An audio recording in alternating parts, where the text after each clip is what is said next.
Hello. Hello. Hi. Please settle, everybody. We're about to start.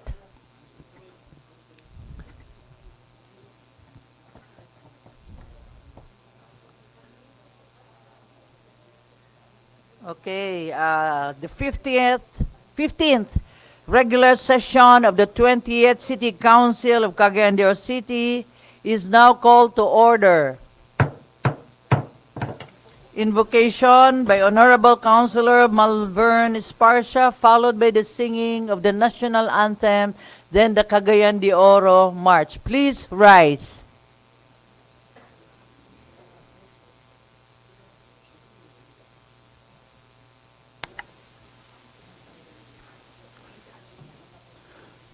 Let's put ourselves in the holy presence of God.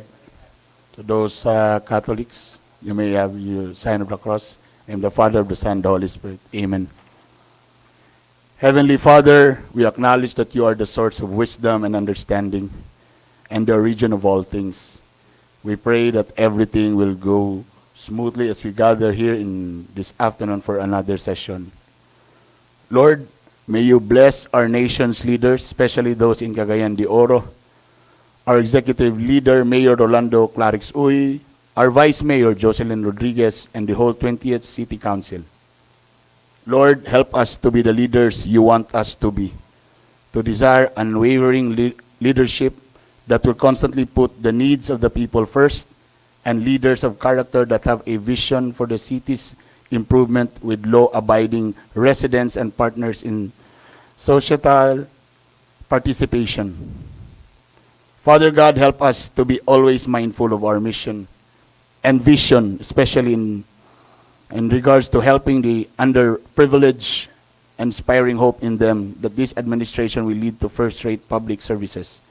I pray for genuine unity as we continue our path alongside my colleagues, lawmakers, and this administration to produce bipartisan effective legislation and carry out our ordinances, basic services, and outreach. We thank you, Father God, for we already experienced this under the present leadership and strong partnership among others. We also pray for all of the recent flood victims and their loved ones. May they be able to start afresh with your assistance, for you are always the God of hope. I offer prayers for the first responders, frontline workers, military personnel, and my fellow government employees so that they may be led by the Holy Spirit as they carry out their individual duties.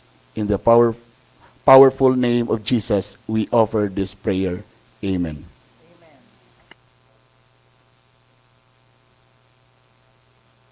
Mga kababayan, ang pambansang awit ng Pilipinas. Kayang mag-ibig, sa silanganan, alam ng puso, sa likid mo'y buhay. Lupang binirang, kuya ka ng mag-ibig, sa mandulupin, di ka pasisigil, sa nagatang tulog sa simoy at sa langit mo bagaw, ay hinatang tulad, awit sa paglayang minamahal, ang isang ng matawad mo'y tagumpay na nag-iingin, ang ito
Please be seated.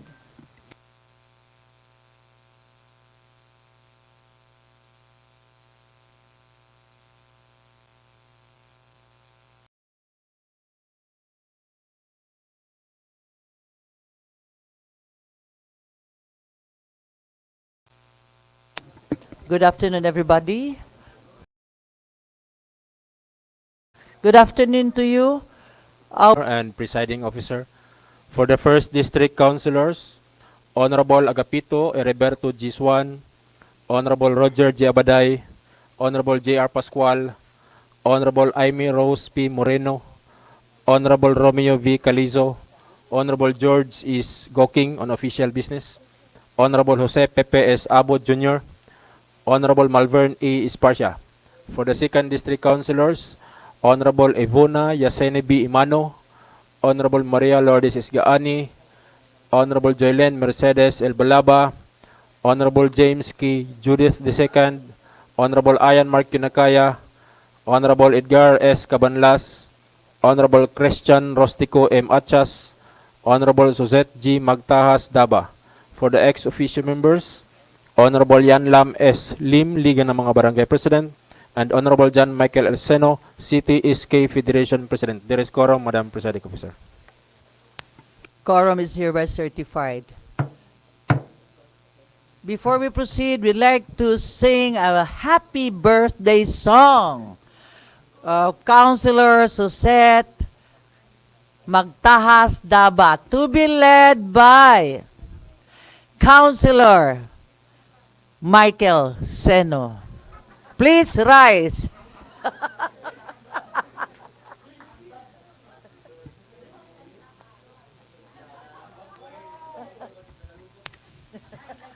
Madam Presiding Officer, good morning.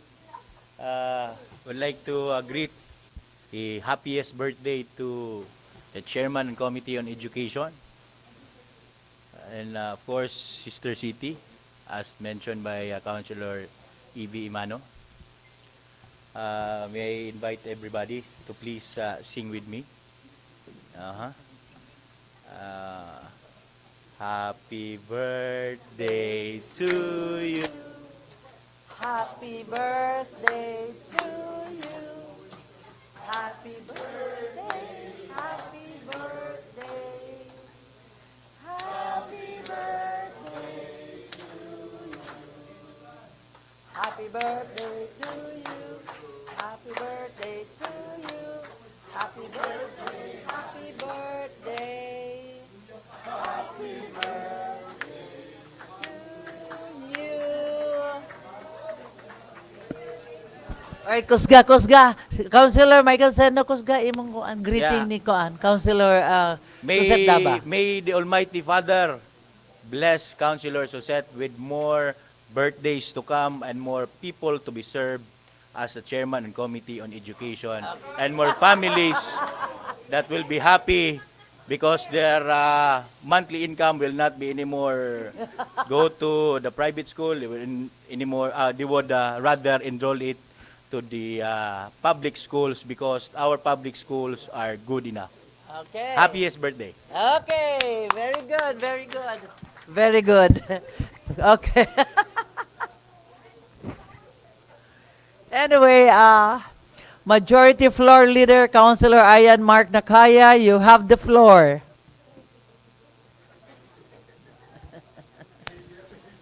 Luya, sayo siguro ninyo dito ng mga tao.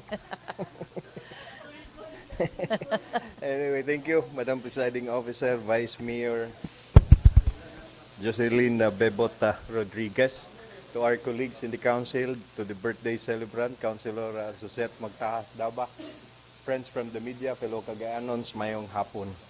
I move, Madam Presiding Officer, to dispense with the reading of the minutes of meeting on October 10, 2022, and to consider the furnishing of its copy to every member as the reading itself. Any second objection?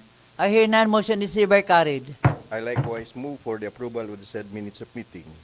Second objection? I hear none. Motion is hereby carried. We come now to the special report portion, Mr. Chairman. First is we have Councilor Joylene Mercedes L. Gurley Balaba as regards her concerns on the plight of our PWDs in Cagayan de Oro City. And Councilor Roger Abaday would like to render a report on the DILG Memorandum Circular on tricycles for hire. And this representation, Councilor Nakaya, would like to report on the second series of on the broadband and technology development for the city. So, Councilors Balaba, Abaday, and Nakaya. Thank you. Okay, Majority Floor Leader, I do not know the two who will do the privilege speech. So this is Councilor Roger Balaba. Abaday Balaba and first. you, Yes. right? The additional, yes. Why not? I'm not informed. No, these are new and I knew, reported. just now. Yes. Okay, sige, sige. So, Sir Torch, Karonda. Anyway, let me acknowledge Councilor Girly Balaba. Yes, good afternoon, Madam Chair, our Vice Mayor Jocelyn Bebot Rodriguez. Good afternoon to my colleagues and to all our guests this afternoon. It is the primary duty of the government to protect the welfare and ensure the quality of life among our constituents, especially our PWDs or persons with disabilities. Republic Act of 7277 or the Magna Carta of Persons with Disabilities states that disabled persons are part of society. Thus, the state shall give support to the improvement of the total well-being of disabled persons and their integration into the mainstream of society. RA 7277 was further amended by Republic Act 9422, in which it includes incentives for those caring for and living with a person with disability. Thus, this report. Based on our CDMS data conducted from 2018 to 2020 by our City Planning and Development Office, Cagayan de Oro City has a total of 5,213 individuals who have disabilities, out of which 2,564 of these belong to the poor households. But let me stress that not all our PWDs belong to the low-income families, and that not all PWDs are not capable of earning an income or incapable of employment. In fact, our city government continues to strengthen its programs to better provide opportunities for our PWDs who have skills, talents, and able to work. Right now, we are looking at those families who are poor and has a family member who are dependent because of their disabilities. It is with this that the Committee on Social Services is proposing an ordinance that provides social pension for indigent families with dependent individuals with disability. It is with great gratitude that our local Chief Executive, Mayor Clarex Uy, manifested his support on this proposed social pension for PWDs. And I would also like to stress, Madam Chair, that the data we have right now is not final and complete. The data are those PWDs who were registered and enrolled in the Registry of Records of our city government. Hence, we also call for our CSWD to intensify their campaign for all our PWDs to register, as we need to specifically define our target beneficiaries so that we may also specifically allocate funds for these indigent families with PWD. We hope that the recent launching of our search for the most friendly barangay will pave the way for the needed data for the ordinance. We are also calling on all our 80 barangay leaders for their cooperation, as we are bound to our pledge to leave no man behind. As I have always said and will reiterate now, the present administration is not deaf, blind, or mute in their struggles.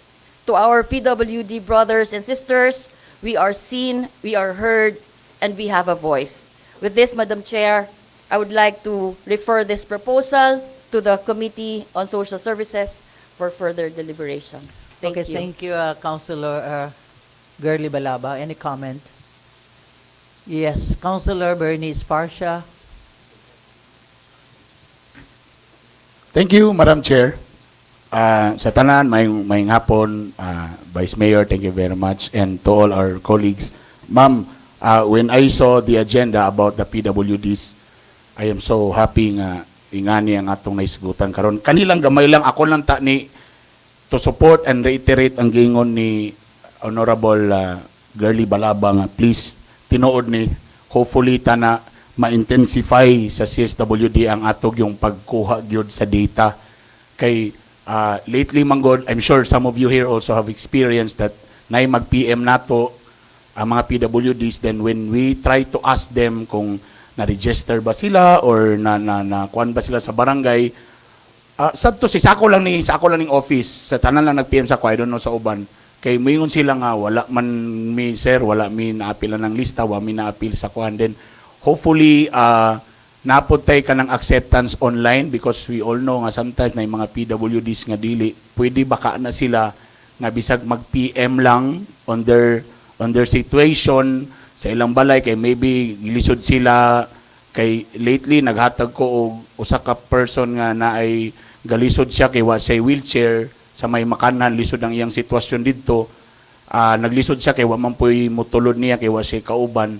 Pwede baka hopefully tana ang CSWD nga if nay mo send sa ilang picture nga na ilang sitwasyon hopefully nga pwede sila maka-PM then makabisita pud sila din didto para pod ma-appeal sila and makita ang ila pong tinod nga sitwasyon. Again, this is a rejoiner and nindot kayo ni siyang pag-post ni Councilor Girly Balaba. That's it, Madam Chair. Thank you. Thank you very much, Councilor Bernice Parsha. Councilor Girly Balaba, if I may, I would like to ask, these PWDs have pension, social pension in our city? Yes, Madam Chair, not yet. That's why I am Okay. proposing for this. But then other cities, they have, right? I think Aurora, only Aurora, I don't know, Quezon? Aurora Quezon. So they only have this. How, so that we have this viewing public right now, how do they simply apply as PWDs in our city? For application, I think Yeah. they can apply online, Online. Madam Chair, yes. Okay, And online. then they will be given an ID. ID. So But that they they can- can, yeah, They can also avail- come here and apply. We have our office to attend Yes, to them. CSWD, CSWD. PDAO office. Okay, okay. They can go there, Madam Chair, and ask for a PWD Card. membership, card. So automatically they will be given a PWD card. Okay. Yes, Sige. Thank you very much, Councilor Girly Balaba. Yes, Councilor Roger Abaday. Thank you very much, Madam Presiding Officer, my colleagues in the 20th City Council. For the reporters, no, I think this is a good development that you reported because I have a pending ordinance which was confined in your committee with regards to social pension of our senior citizens, which are also considered mga disabled din sila, mga PWDs, no? Blindness, hearing, deficiency, tanan na sakit, arthritis. So they are considered PWDs. So one of my proposal is for the priority for employment in the private institution, no? Those who are capable and skilled. So I think another proposal is we have 6,000, almost 6,000 senior citizens now are not pending sa CSWD to receive that old age pension because they are not yet qualified because of age 60 above. 60 ang priority man ang 70 above. So I hope that this pending applicants na karon sa CSWD, senior citizens but they are also PWDs, ma-cover this itong budget that they can receive from the city government that counterpart, because we are being counterpart, 500 pesos monthly during this year or if not next year Madam Chair and my colleagues. And now that is pending to in sa committee of the reporter and in my committee, sa senior citizen. Thank you very much. Okay, thank you very much. Councilor, you would, I will call first Councilor Amy Moreno. Please, you are recognized. Thank you, Madam Chair. Mayong hapon sa tanan. Actually, with regards to the the pension, no, it's very laudable. I'm sure even the smallest amount would definitely help every parent, because I myself have a daughter who is a PWD. So every discount, every pension really helps, no? However, just 2 weeks ago, I was at Quezon City and I was able to witness their facility for PWD. And again, I was actually surprised, and it was a beautiful experience because it made me realize, no, the direction Cagayan de Oro should be heading. We take everything baby steps, and the littlest amount will definitely help. But looking forward, I do hope that not only should we be giving pension, no, but also the assistance that they truly deserve, labi ng mga kabus. Because sa mga PWD na sila yung mga therapy, na ay psychosocial, o tanan, no, to enhance their talents, their gifts, no, we should, puhon, no, I hope that we could be able to put up our own facility to cater to all our PWDs here in Cagayan de Oro. So kana lang, dagang salamat. Okay, thank you very much, Councilor Amy Moreno. Yeah, Councilor Girly Balaba, yes, please. You recognize? You're raising your hand. Yeah, I would like to ask, no, if I may, if the senior citizen is getting 500 a month, no, pension, what if this senior citizen is also a PWD? Will she be able to get both from PWD and senior citizen? Yes, Councilor Girly Balaba. Yes, Madam Chair. I would just like to clarify, no, the social pension of our senior citizens is mandated by the national government. It is yung social pension that's from the SWD. Yeah.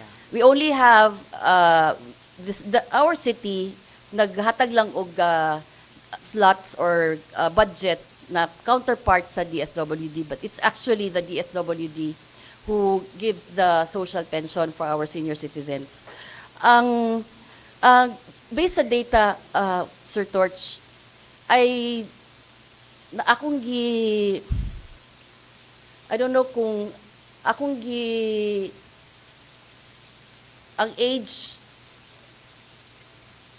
target age nato is 1 to 60, because 60 above,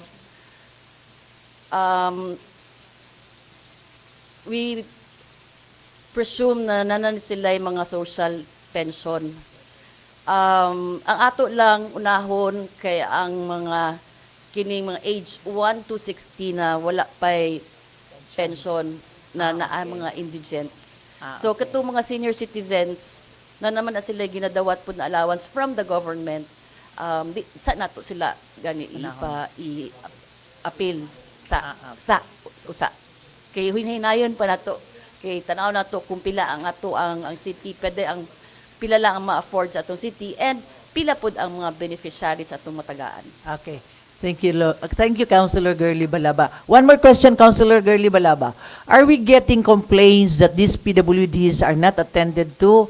Are they discrimination, not getting enough discounts? Are we getting complaints from any PWDs? Yes, Daghan? the ubay-ubay pod atong madunggan no na naay mga nagreklamo na mga PWDs, labi na sa ilahang kini dito sa fast food chain. Oh. Daw na I will not saan So how are they treated with the complaints? once you're a PWD, you can use your PWD card Yeah. once lang daw, pero Yeah, but these complaints goes to to the office of CSWD, right? And how do they go about with these complaints? Sa anong dynamics. Patawgo nila? Yeah, dynamics.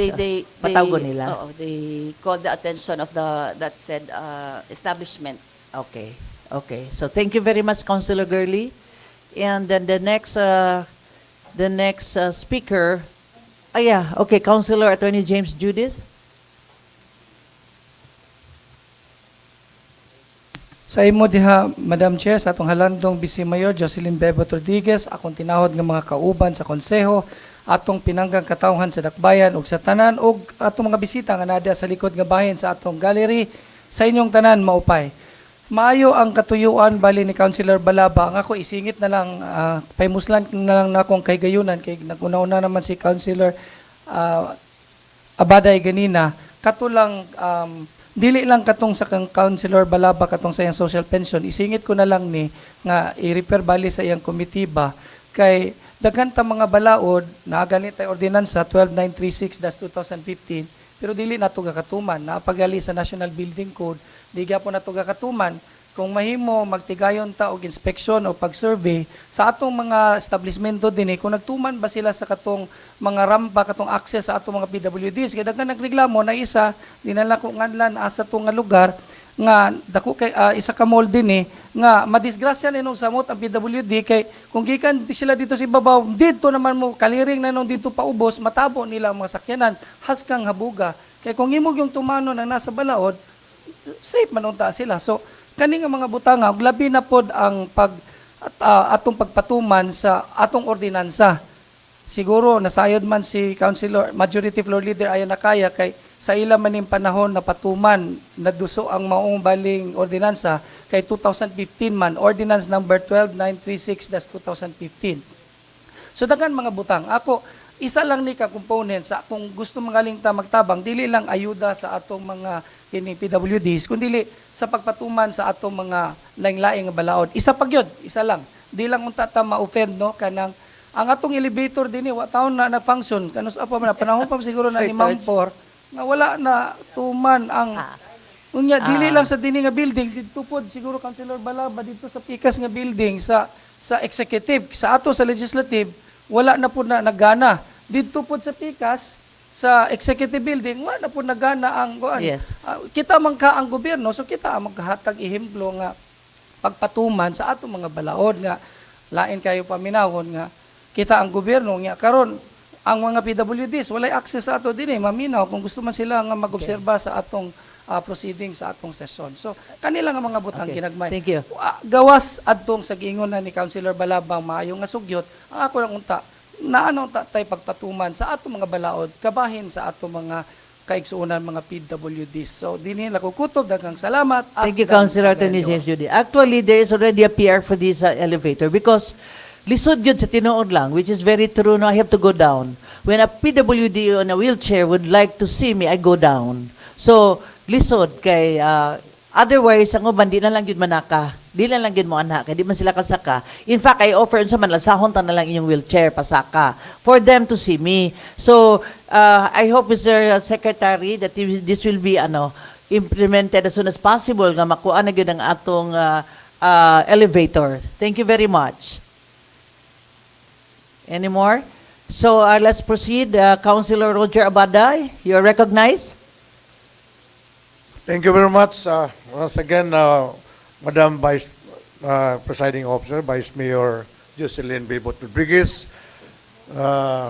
my colleagues in the 20th City Council, the people who are watching us virtually, and those who are around us today in this forum, this food session hall, maayong hapon sa tanan. My report is about the memorandum circular of the DILG 2020-036 which bans tricycles, pedicabs along national highways. Now, this was subject to scrutiny and clarificatory.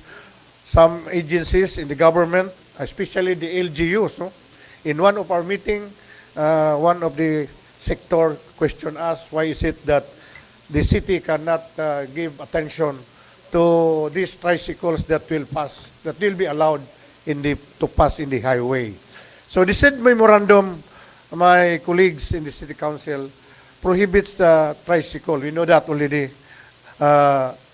pedicabs, motorized pedicabs from operating national highways, and directs all provincial governors, city mayors, municipal mayors, including the presiding officers of the Sangguniang Panlalawigan, Sangguniang Panglungsod, Sangguniang Bayan, punong barangays, regional governors of BARM, and chief of the PNP, BEP, and all concerned to implement these circulars.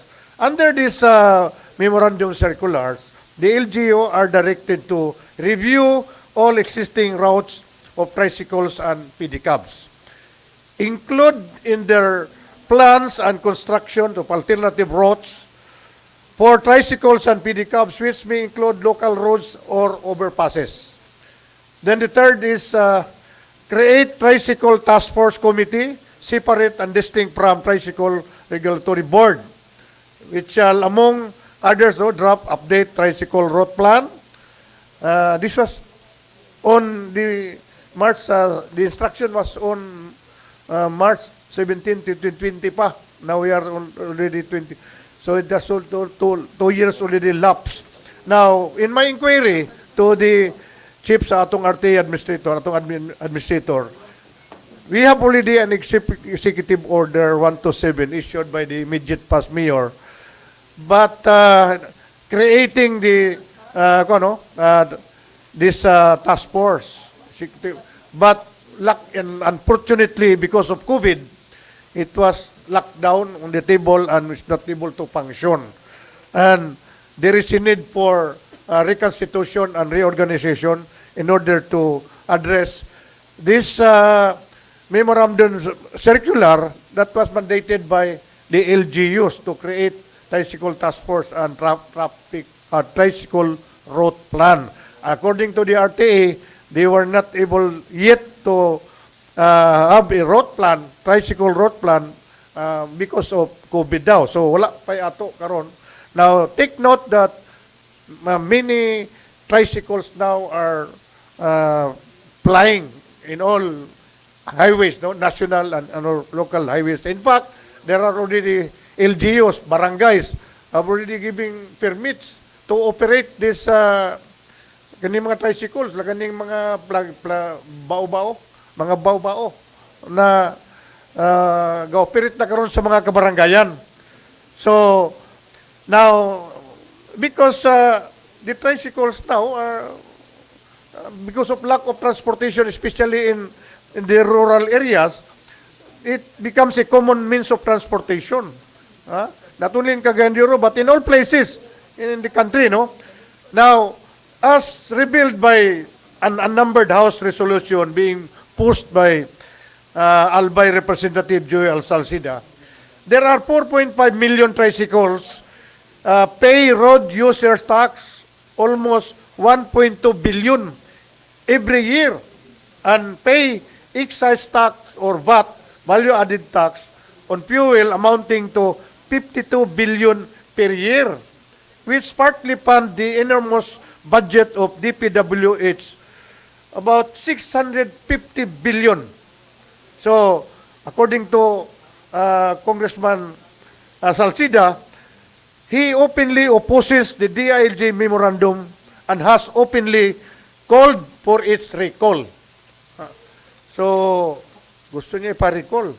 Now, Salcida's resolution also urged the Committee on Transportation to conduct hearings and explore better alternatives. So, another DILG director of Region 12, Director Josephine Cabredo Lisa, simply re-echoes the need for LGUs to comply with the tricycle and pedicabs ban along the national highways. But the memorandum circular, which was issued in February 17, 2020, recognizes that it is the city and municipal government which have the power to regulate the operations of tricycles and pedicabs, to grant franchises for their operation within territorial jurisdiction.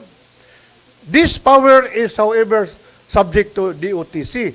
Kaning pagban sa under the DOTC guidelines, no tricycle should operate along national highways being utilized by four-wheeled vehicles greater than 4 tons and where normal speed exceed 40 km per hour. Exception.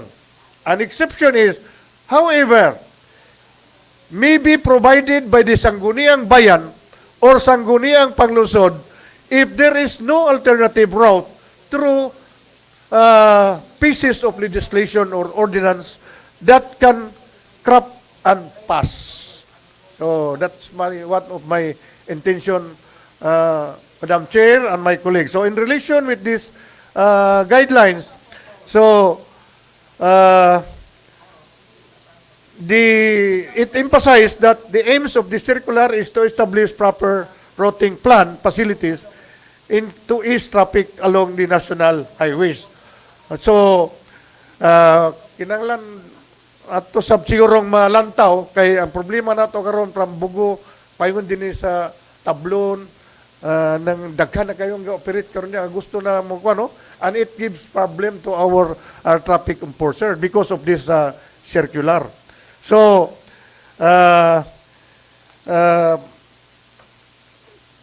clearly, this memorandum circular, there has to be action in our part sa LGU, labi na sa CDO, that we have a problem about the operation of tricycle. So after all, we are going all out discipline and orderly citizen din, no? So we might as well consider this as part of our role and duty in proper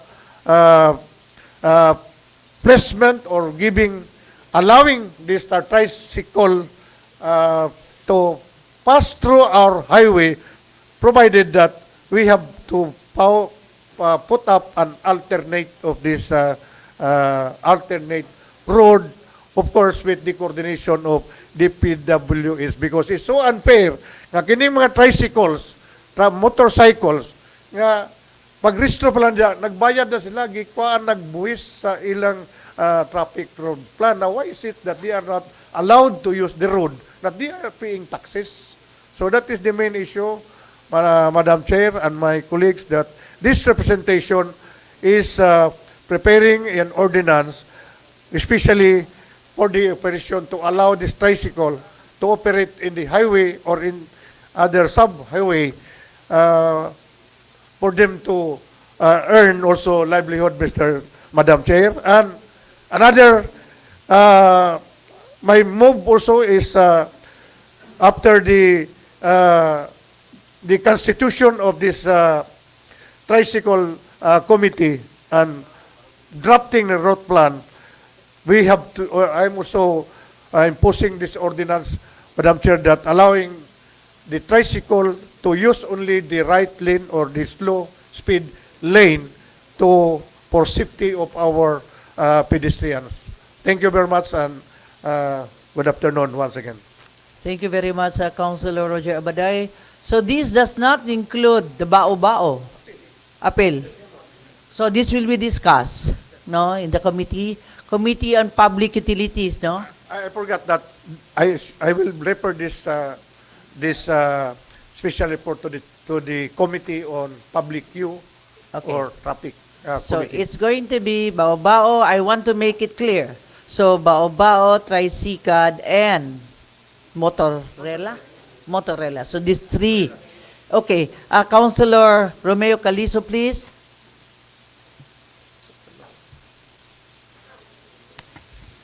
Thank you very much, Madam Chair. And I really appreciate the special report of the Honorable Roger Abaday.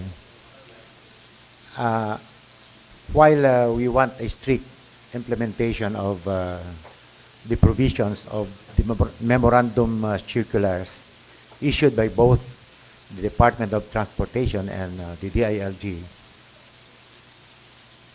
we cannot really we went a little less strict in the implementation, Madam Chair, because these provisions of these circulars cannot solve the existing problem of our commuters. It is a hard fact that we lack transport services to cater to our commuting people. That's why the RTA and even LTO has been less strict in the enforcement because they too understand the needs of our people. Madto kag San Simon and you come from work late at night, you don't have any other alternative except to take either the habal-habal or some other transport services that the authorized transport services cannot cater, Madam Chair. There are workers who live in Lumbia. Lumbia has 42 sitios, and some of them reside in far-flung sitios of Barangay Lumbia. And our public utility jeeps or the, what do you call this, the currently modernized transport vehicles that has been approved with franchises, they cannot cater services to those residing on those areas, Madam Chair. And therefore, there's really a need. Anyway, we will have a scheduled committee meeting on October 27 for this.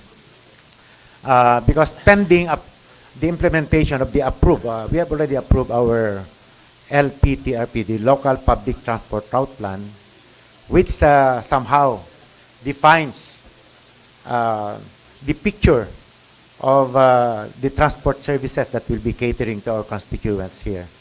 Apart from that, we can identify the gaps. What else do we need for us to cater to the needs of our commuting public? Di man gyud mahimo nga kinilang mga kining mga public utility jeeps, taxi, mga taxi basta taga Lumbia ka, di na gyud sila mag-cater kay basig unya dito ka sa sitio kanang mga kwan dito, kanang mga lagyo dito kagapuyo.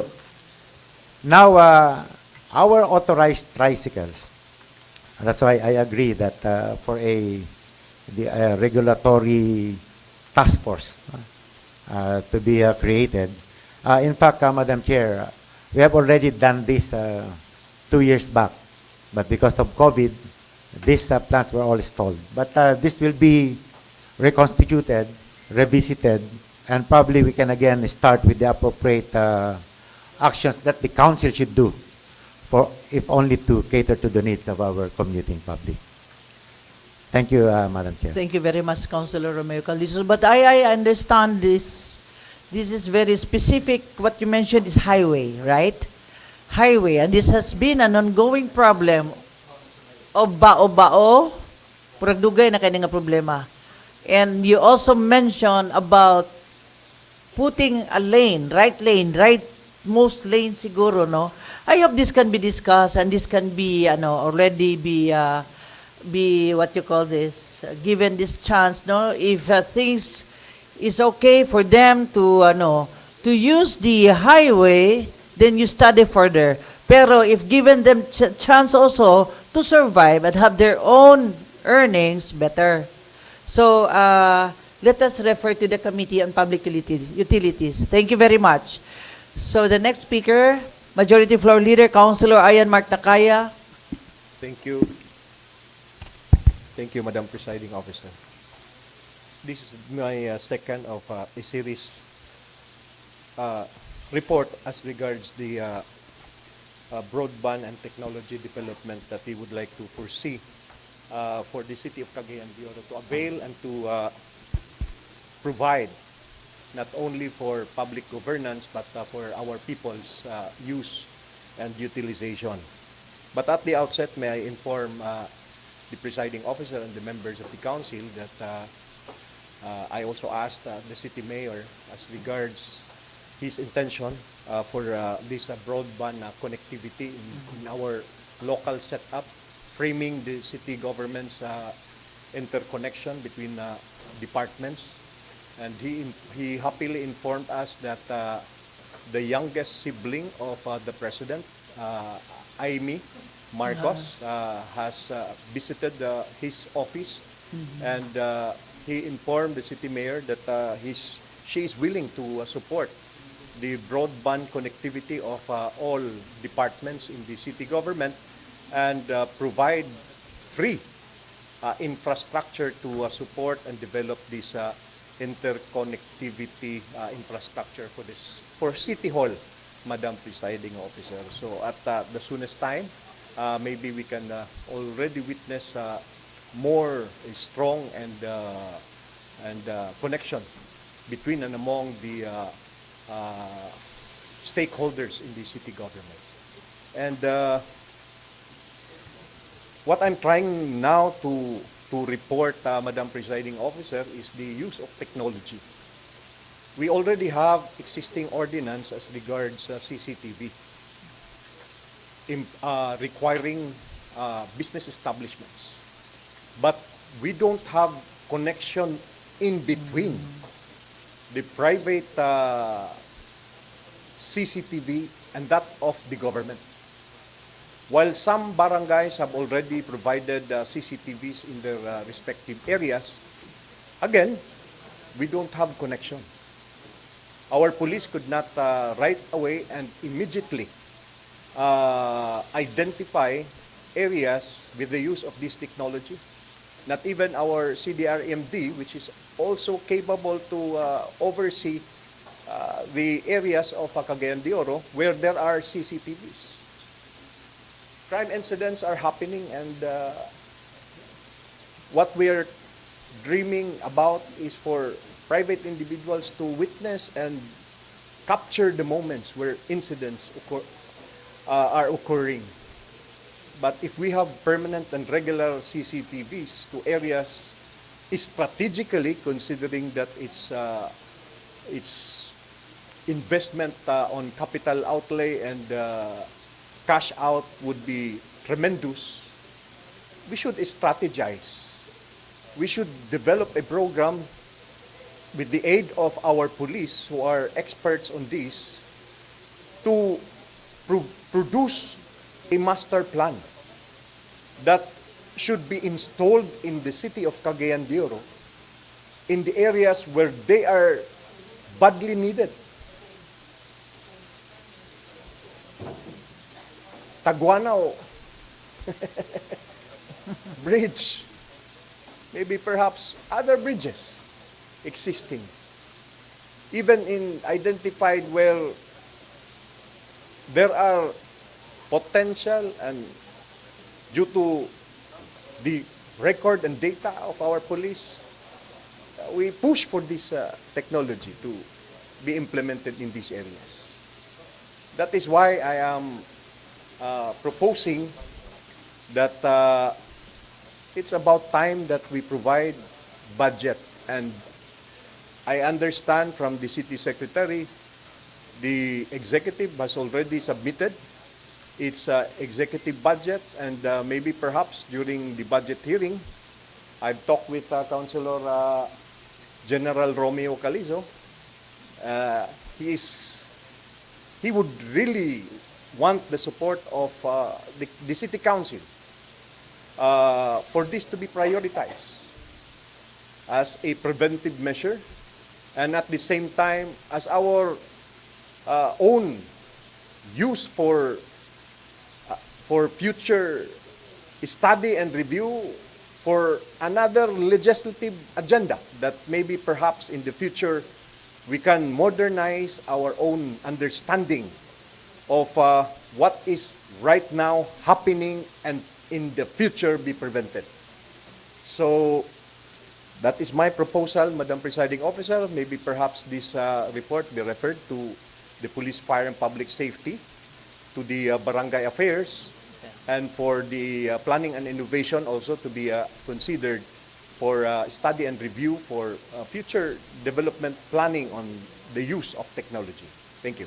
Thank you very much, Councilor Ayan Mark Nakaya. I think this is a very good report, no? Considering to what is happening, no? To what is happening around us. And this CCTV, this is connected with broadband, right? Is that, di bang ko high-tech? Pero that's why I'm asking. This is connected with broadband. Yes. Internet. Yes. So that they will have their own, like the police will have their own, ano. A broadband is a How- use how? of technology Yeah. that would interconnect the exchanges of messages.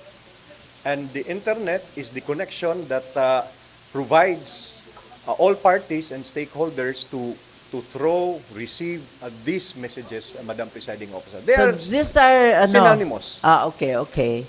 So that is very important because for now, we need the broadband, we need a CCTV, then we need everything for this, for the safety of our people in Cagayan de Oro City. So I support with that. Thank you.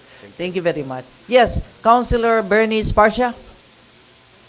But this will be referred already to the committees, no?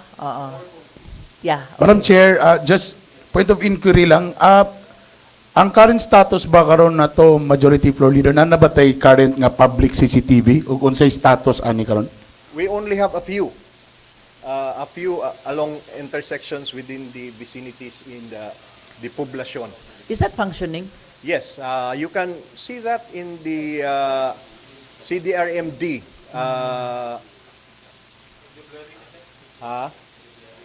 Karaan naman. So, ato lang i-update, upgrade. Oo. Everything. But we do have some of these technology, Madam Presiding Officer. And what is interesting is that there are barangays who are already Yes. providing CCTVs. We should Yes. have data, Centralized. actual Yeah. data that should be transferred also to our police, to our Yes. CDRMD. So para murag centralized, no? Yes. Yeah. Okay. So, Councilor Roger Abaday? Thank you very much, Madam Chair. Just to remove the clouds of my ignorance, may I ask the good reporter. I like your blue pants. Millennial. Ha? Millennial, ha? Go with the passion. Let's go with the passion. By the way, I would just like to ask the reporter. We are now in the Wi-Fi connectivity. Now, what's the advantage of broadband than the Wi-Fi? The security or the speed or power of communication? Again, broadband, Madam Presiding Officer, is the infrastructure that would provide Wi-Fi. the exchanges of these data and messages. While Wi-Fi is just a connection to this broadband. For the user, for the connector, to use the facility of this broadband. Okay. Mas grabe siya kadili high-tech sa ako. Mas grabe.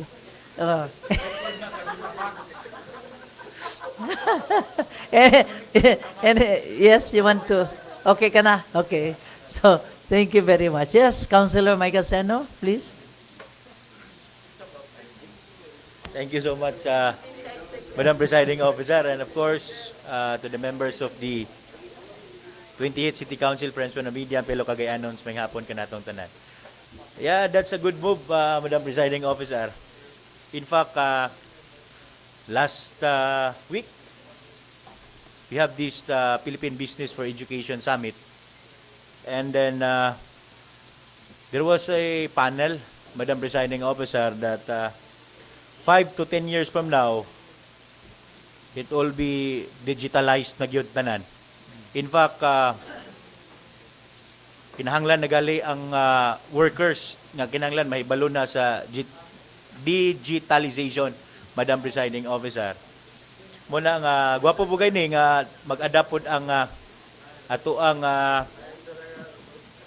syudad pod, Madam Presiding Officer, hopefully, and it could help, no? And of course, by saving our environment also, maybe some of the communications through internet na lang para less paper na ato ang gamiton. Yeah. Yeah, kaya kanang atong mga papel, siyempre gikan sa mga kahoy. So kung mahimo, paspas atong internet connection, paperless kung makaya, Madam Presiding Officer, ang tanan communication kaysa gobyerno, most communication bida grabe gyud kadagan opisina. Yeah, Samot na paperless. siguro sa imong opisina, Madam Presiding Officer, daghan gyud kaayo sa nga tanan. So, siguro nga matan-aw po na no sa communication kaya it's a very big help po sa Yeah. sa dakbayan. Thank you, Madam Presiding. Thank you very much, Councilor Michael Seno. So 10 years from now, wala naman sa aming Councilor Roger Abaday. Dili ba, wala na may dire, retire na may. 10 years, good yung gingon, paperless na. Kunya karon dili mi high-tech, di ba? So, kana the by that time, sila, kamo na. Councilor Michael Seno. Anyway, thank you very much. Let us proceed. Councilor Ayan Mark Nakaya.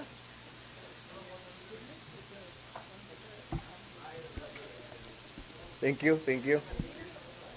Ano, senator na ka nga panahon? Retire. Home, kuan ako, housewife.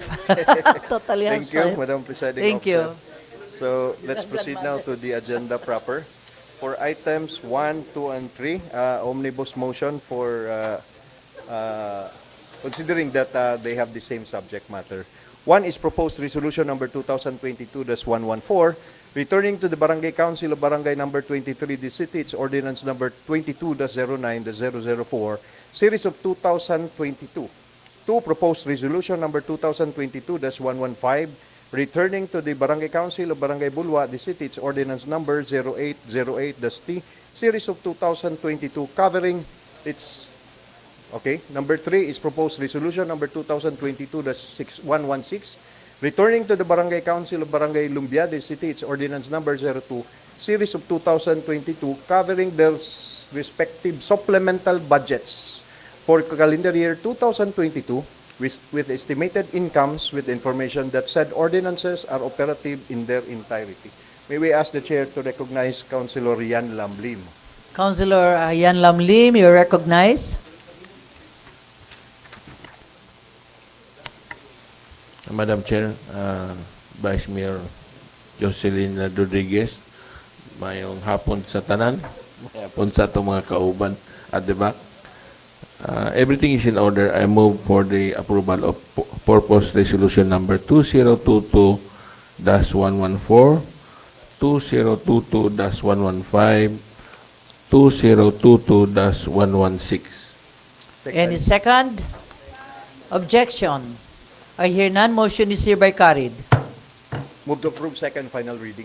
Second. Objection? I hear none. Motion is hereby carried. Again, on items 4 and 5, omnibus motion.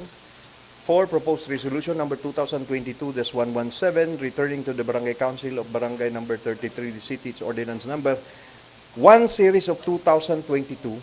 And 5, proposed resolution number 2022-118, returning to the Barangay Council of Barangay Bonbon, the city, its ordinance 01, series of 2022, covering the respective annual budgets for calendar year 2022 with estimated incomes with the information that said ordinances are operative in their entirety. Again, for the recognition of Councilor Yan Lamlim.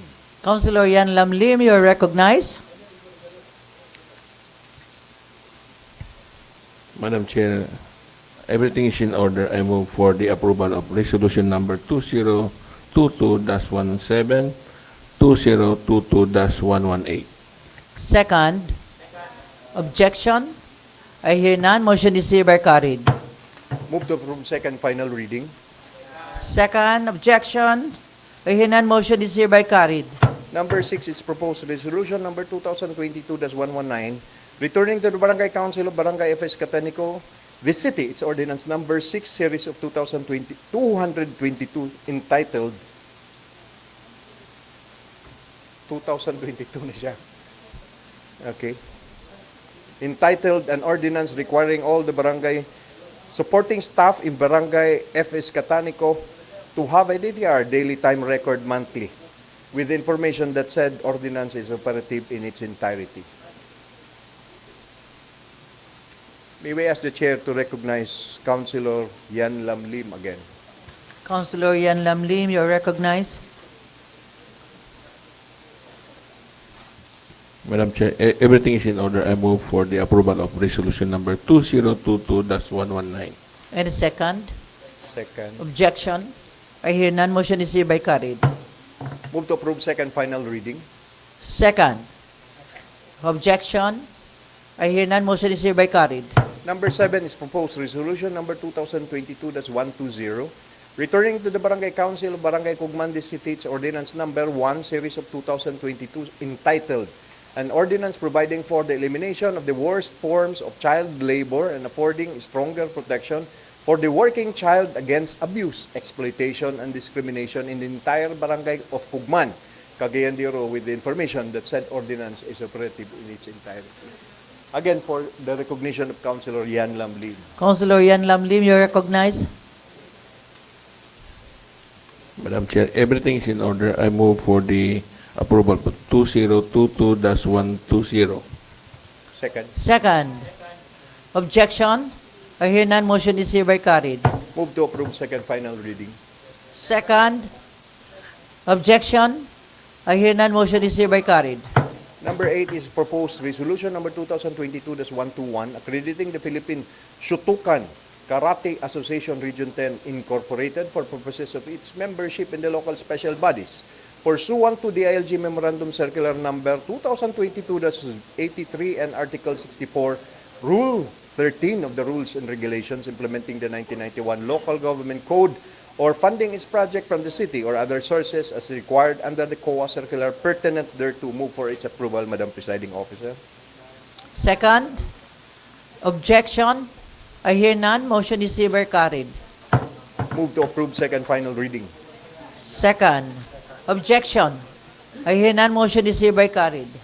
Number 9 is proposed resolution number 2022-122, accrediting the Kanituan Farmers Multipurpose Cooperative Incorporated for purposes of its membership in the local special bodies. Pursuant to the ILG Memorandum Circular number 2022-83 and Article 64, Rule 13 of the Rules and Regulations implementing the 1991 Local Government Code, or funding its project from the city or other sources as required under the COA circular pertinent thereto. Move for its approval, Madam Presiding Officer. Second. Any objection? I hear none. Motion is hereby carried. Move to approve second final reading. Second. Objection? I hear none. Motion is hereby carried. Number 10 is proposed resolution number 2022-123, endorsing and or interposing no objection to the conversion, classification of the herein mentioned roads in Cagayan de Oro City from city roads to national roads, so as to include the same as part of the road map of the national highway to wit.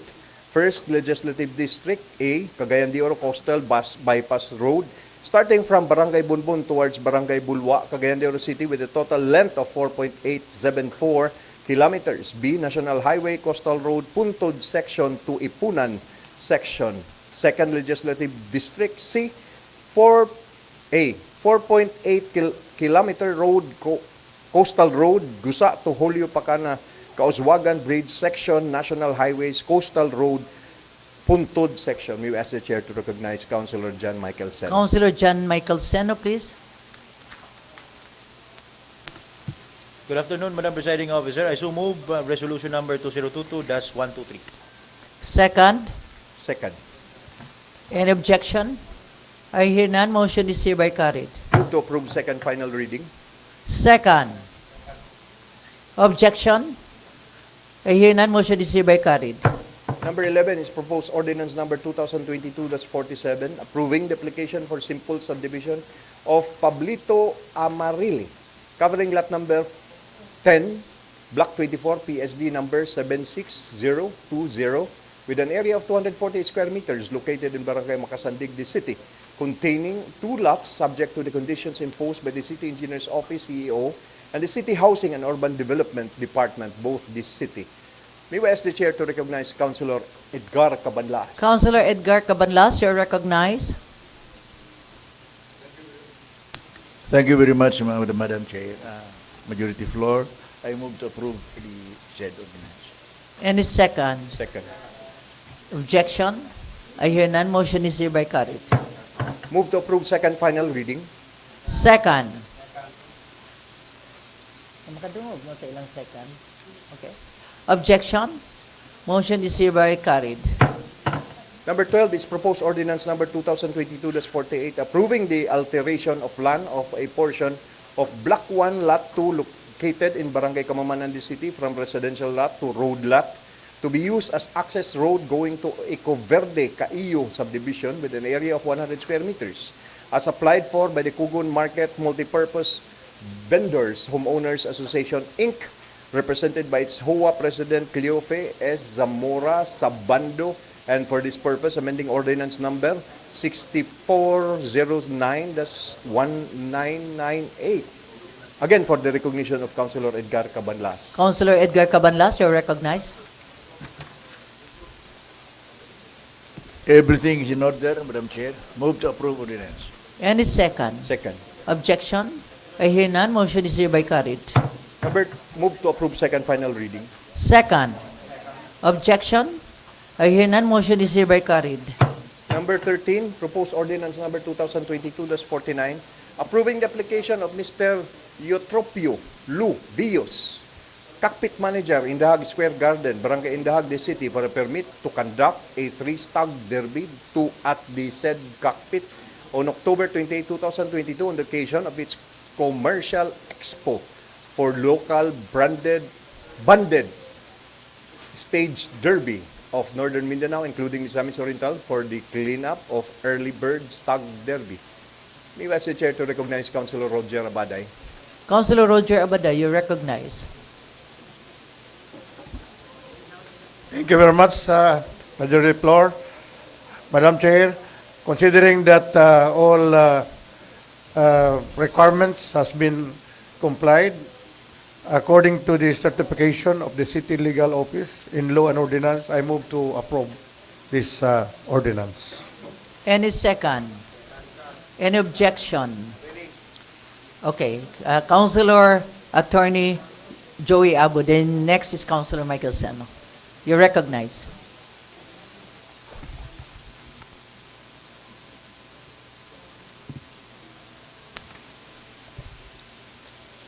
Good afternoon, Madam Chair. And thank you very much. To my colleagues, good afternoon. I was reviewing this item. This is just for academic discussion, Madam Chair. Now, again, cockfighting is not unlawful. It is not illegal because it is allowed by law. But it is subject to some restrictions under PD 449. And I only raised these queries in questions as I feel obligated as a member of the bar and a member of this Sanggunian. Again, I encourage my colleagues that we ensure that all ordinances passed in this plenary should be consistent to national laws, jurisprudence, and other regulations. Because we only have delegated powers from Congress. And whatever is provided under national law, we cannot supersede or be above it, or perhaps amend, or construe provisions based on our understanding. Now, the City Legal Office issued the legal opinion with respect to the approval of this item. And it concurred the said application basing sections 138 and 139 of City Ordinance number 4373-94. On the other hand, PD 449 section 5 paragraph D particularly and categorically stated the days allowed in which cockfighting can be held in the Philippines. And these are only Sundays, local fiestas, and legal holidays. And it can also be conducted during agricultural expositions, as previously discussed, commercial, and others, as mentioned in the said paragraph of the law. Now, I'd like to raise to this august body this legal opinion from the Games and Amusement Board. And this pertains an application of special permit to be conducted on a weekday. And this involves the local government of Cagayan de Oro. During the previous administration. Wherein, I'll just not read the entire legal opinion of the said body, government agency, but it stated here the effects of the effectivity of the local government code with respect to other laws. Because it stated there that the local government unit in providing that all general, special laws, acts, city charters, decrees, executive orders, proclamations, and administrative regulations inconsistent to the local government code shall be deemed repealed. But the Supreme Court said that this does not involve the effectivity and application of PD 449. And it also stated in this legal opinion that as mandated by the Local Government Code of 1991, local government units can enact ordinance governing local cockfights, but it shall do so within the bounds defined and restricted by cockfighting law of 1974 or the PD 449. And lastly, the government agency also stated, in closing and in answer to your query, this is addressed to the chairman of the Games and Amusement of the City Council of Cagayan de Oro before. While the Local Government Code of 1991 vests upon the local government units the licensing and regulatory powers over local cockfights, the sanggunian thereof, pursuant to the cockfighting law of 1974, generally cannot enact ordinance allowing the holding of local derbies on weekdays, except in instances allowed by law, which are Sundays, local fiestas, and legal holidays. Now, I'm just raising this point, Madam Chair, because I want to be enlightened. Now, I want to be enlightened that, and to make sure that should we grant this, there is a legal basis on granting the said application to conduct the special cockfight, and I hope that any members of this august body can shed light on me on this, because as cited in the legal opinion, what was cited is only the provisions found in the city ordinance, but there was no discussion regarding as to whether it contravenes PD 449 or the controlling national law. Thank you very much, Madam Chair. Thank you very much, Councilor Attorney Joey Abu. Councilor Michael Seno, please.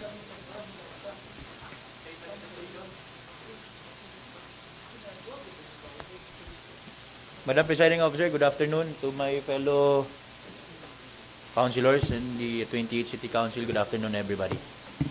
Just the same manifestation with Councilor Attorney Joey Abo, because previous meeting in the Games and Amusement, Madam Presiding Officer, I think it was referred to the Committee on Legal, no, para ma-answer yung tatanan ng mga pangutana, but I think it was not yet answered, so I reply karon, and that's why I'm supporting with the same manifestation of Councilor Joey Abo. And of course, in addition, I think there was a provision in the local ordinance that says that at least 1 month prior, no? And then September 27, I think ang na-receive, and September 28, kung ako masayop based on the record, September 27, am I correct? But they have this derby, 3 stag. October, on then, duha man kabuok. Wala na tong isa. Okay. Sige, just the same manifestation with of course, Okay. Councilor Abu. Thank you, Councilor Michael Seno. Yes. Councilor Edgar Cabanlas.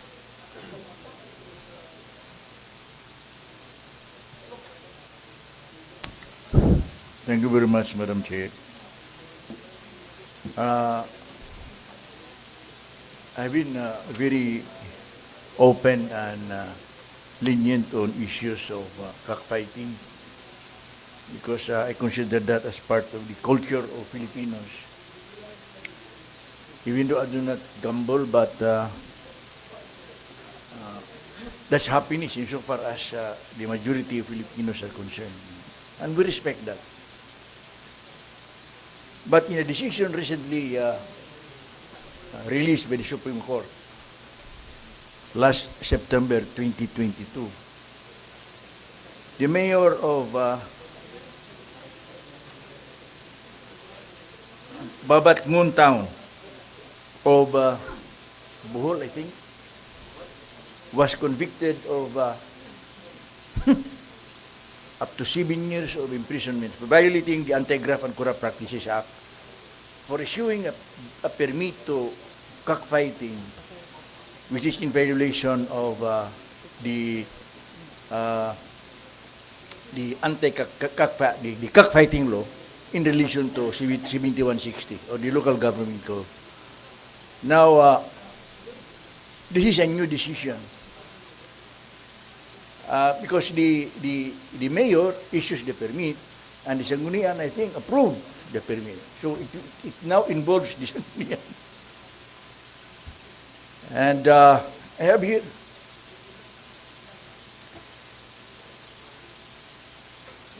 the Supreme Court has upheld the conviction of a former mayor in Leyte, I think in Leyte, for allowing members of the Association of Barangay Councils to hold illegal cockfights.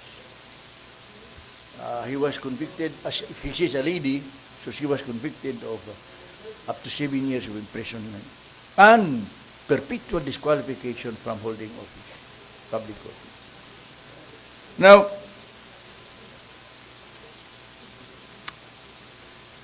the cockfighting law, as far as I am concerned, personally, I don't believe in this anymore.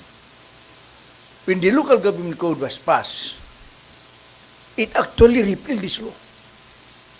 It's very clear in the local government code. But, of course, we cannot go against the perception and the decision of the Supreme Court that even if that the local government code seems to repeal the law, but the Supreme Court said, no, it exempts the cockfighting law. Basaunin mo ang cockfighting law, igo ginapirmi sa local government code because the local government code is much later law than the cockfighting law because the cockfighting law was a presidential decree in 1974. Ang atong local government code is 1991. It's a much later law. But the Supreme Court said, I do not know why, perhaps these people in the Supreme Court does not believe in cockfighting. Now, sumuna ang kulbana ko, I'm just expressing this because here, 2022 decision of the Supreme Court. Now, Roger, magiging problema sa imo. Perhaps maka-inhibit ako ani kay marunong kulbaan tani kung this case was filed in 2012. It was only later decided in 2022. It took the Supreme Court 10 years to decide. And the mayor was now in jail. So, okay, thank you, Councilor Edgar Cabala. So, the mayor conducted a cockfighting on a weekday. Is that Councilor Edgar Cabanlas? Ato sa patubag. Yeah. Okay. Sa patubagon sa Councilor Roger Abaday. You raise your hand, then ikaw sunod. Yeah. After Councilor. I am aware with that Supreme Court decision. But I think that decision is concerning about the franchise, the issuance of franchise issue. Was not an issue of franchise. The mayor did not issue a franchise to the old franchisee that was expired by ordinance. He favored the new cockpit owner, which is his relative. I think that is an issue, a case that reached to the Supreme Court, that the issuance of franchise, I don't think so, the holding of cockfighting during weekdays. Now, I would like to invite what was proposed, what was opined by my colleague, Councilor Jupip Abo. You are citing the general rule, general law of PD 449. And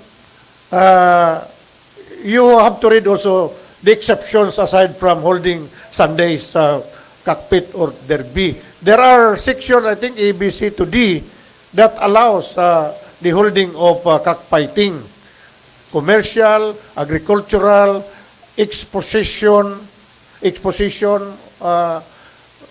they are allowed. They are one of the exceptions. Even our ordinance allow that as a city ordinance. That is why we refer this to the city legal office for their opinion whether we will allow. So they have certified. So I don't think so that the city legal office has misread what is required under the law. Okay, thank you very much, Councilor Roger Baday. Yes, Councilor Attorney Pepe Abu.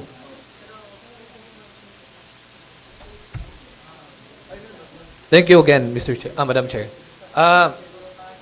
With respect to the statement of my good colleague, Councilor Roger Abaday, I think he is referring to Section 738 of City Ordinance number 4373-94. Even these instances cited in this ordinance are also found under PD 449. Now, if you try to read it, PD 449, again, categorically and particularly stated the days in which local government units can conduct cockfighting, which are supposed to be on Sundays, legal holidays, and local fiesta. It did not mention anything with respect to agricultural, commercial, expositions, things like that, as what was mentioned, what is mentioned under PD 449 Section 5, Paragraph D. Now, I have come across this, that cockfightings can be held on a weekday, provided it falls during local fiestas.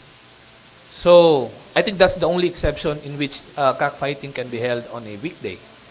And as a rejoinder to the statement of Councilor Edgar Cabanlas, that is why precisely, Madam Chair, I have said this the previous regular sessions that we had when we talk about granting permits to conduct cockfighting, that we should be, not that we do not approve, we should always be cautious.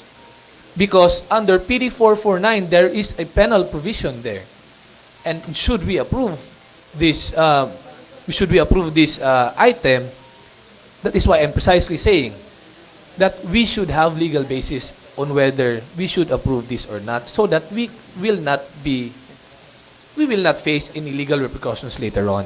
That's the only thing that I want to manifest to this august body, that should we ever grant this item, this permits later on, we should have legal basis to cite, so that we can avoid as what was manifested by Councilor Edgar Cabanlas. Thank you very much. Okay, thank you, Councilor Attorney Joy Abu. Okay, let me give you a 5-minute recess, okay?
Okay, okay.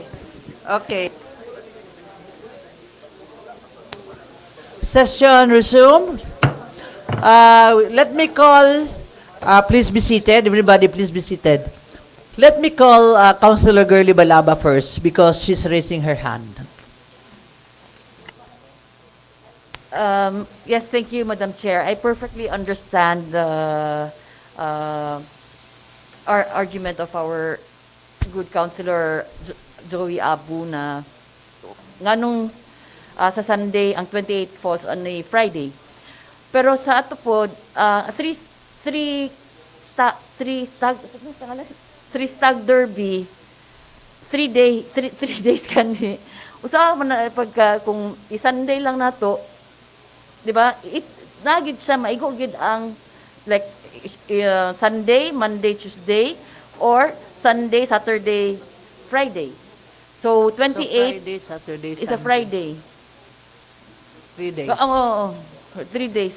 So meaning to say, kay 3 stag derby, is that 3 stag derby 3 days? Friday, Saturday, Sunday? Councilor Roger Abaday? 3 stag derby, is that 3 means 3 days? No? Okay, thank you. Attorney, Councilor Joey Abu? Just to elaborate on that, Madam Chair, the application only involves 1 day. Okay. Okay. But as what was manifested by Councilor Girly Balaba, that 3 days, if you try to read the law, it states there that of a maximum of 3 days. So you can conduct derby for 1 day, 2 days, 3 days, but not more than 3 days. Okay? In that case, pwede gihapon na siya sa akong tanaw. I do not gamble as well. Just like Councilor Edgar Cabanlas. Me too. But just to elaborate on this, Madam Chair, perhaps the 3 days, pwede siguro na siya kung pananglitan, let's say, Holiday. sa akong tanaw, City Fiesta. Part of the City Fiesta. Maybe either can be conducted on the 26th, 27, and 28. That can be allowed. No, because it's part of the local festivity of the city. But in this case, this only the application involves only 1 day, and it falls on a weekday. So as discussed during the recess with Councilor Cabanlas, in that cited jurisprudence decided by the Supreme Court, the mayor of that particular municipality was found to be guilty because it granted a permit and allowed the Liga ng mga Barangays, I think, to conduct derbies on a Saturday. So, precisely, I'm raising this legal query, Madam Chair, to shed light to everybody. Okay. Thank you very much. Thank you, Councilor Attorney Joey Abu. So what is the pleasure of the House? Pleasure of the House. If I may be recognized again, Madam. Since I think the way I see my colleagues is not in a unanimous standing on this matter, Madam Chair, perhaps we can discuss and ask for deferment on this item, and which needs to be further discussion, and hopefully with the next application in the future with respect to this, I hope in the committee level and this could be thoroughly discussed before it could be presented to this plenary for approval, Madam Chair. Okay, actually, this is still for October 28, so layo pa. So this will, Councilor Attorney Joy Abu is having this motion for deferment, right? So, so tanan okay sa deferment? Councilor Roger Abaday. Because it is under the law as one of the exception under PD 449. Yes, Councilor Attorney James Judith. Nga nagkaguliyong ta. Ang wala gibawal sa ang kada Sabado ra manggud to, ang katong isyu nga gisite ni Councilor Cabanlas, kada Sabado manggud to nga naghatag og permit ang mayor.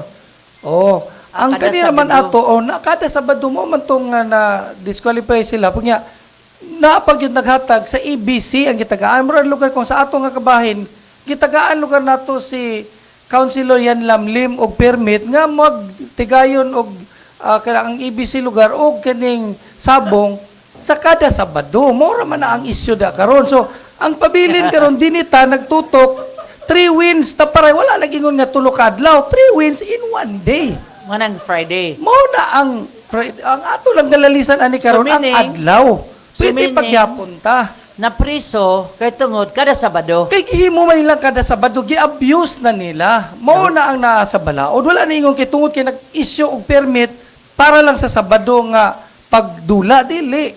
Tungod kay gi-abuse sa mayor nga board member pa siya ato sa una nga gitugutan ang EBC nga kada Sabado sila magtigayon og sabong. So, why limit lugar? O way limit mo tong nabulabog, mo tong naikaso pero dili ingon kay tungod kay naghatag og permit para magtigayon og sabong sa maubali nga adlaw nga gitugot sa atong balaod. So nasabtan akong objection ni Councilor Abaday. So mao to, unya mao man ni atong gilalisan nga isyu, ingon pod si Councilor Abo, sa next time nga atong hisgutan, dapat klaro na ang tanan. Mao man ni katong niagi Madam Chair nga atong gisgutan nga napende nga atong nagibalik-balik karon. Okay. Councilor Ayan Mark Nakaya first. Then Councilor Attorney Joy Abu. Mao ni siya nabalik? Dili mao. Bago na. Isa ra ka adlaw dili ingon nga tungod kay ang katong desisyon sa Korte Suprema kada Sabado, klaron ko lang. Okay, okay. Sa ako pag-interpreta wala na ako gitapikan si Councilor Abo o si Councilor Baday. Pero kung So, basa nakastunga. ko nimo, nako sa tunga kada Sabado gi-abuse nila ang ilang gahom. Maora man. Sige, okay. Thank you, Councilor Attorney James Judith. Okay, Councilor Attorney Joey Abu. Thank you again, Madam Chair. I understand the point of Councilor James Judith, but I'd just like to pose this question. If in that decision cited by Councilor Cabanlas, wherein the Supreme Court found the said mayor to be liable under the law for permitting cockfights in every Saturday, what makes a Saturday different from that of a Friday? When Saturday or Friday were not both mentioned under PD 449. And the second point is that we are talking about derby. Question, is derby not also considered a cockfighting, which will fall still under the restrictions provided under PD 449? So those are just my points, Madam Chair. Okay, Councilor Ayan Mark Nakaya. Thank you, Madam Presiding Officer. We are agreeing to the deferment, Madam Presiding Officer, while I am 100% sure that it's legally feasible. But what is lacking is the opinion of the City Legal Office that would stand for the City Council once there are legal issues that will be brought. So there is before no the court. opinion from the city legal? There is a legal opinion. There is already. But then, it does not abound to the opinion cited by some members of the council. okay. And one point that was clearly manifested was that of Councilor Senos. He manifested before the council that there was a legal clarificatory questions, and it was not yet resolved at the committee level. Okay, And okay. because of that, maybe perhaps we defer this for 1 week. We would like to request Anyway, it's for still the October 24th. kind Yeah. indulgence of Councilor Abaday. But again, I can stand on what I've read from the legal books that this is legally feasible.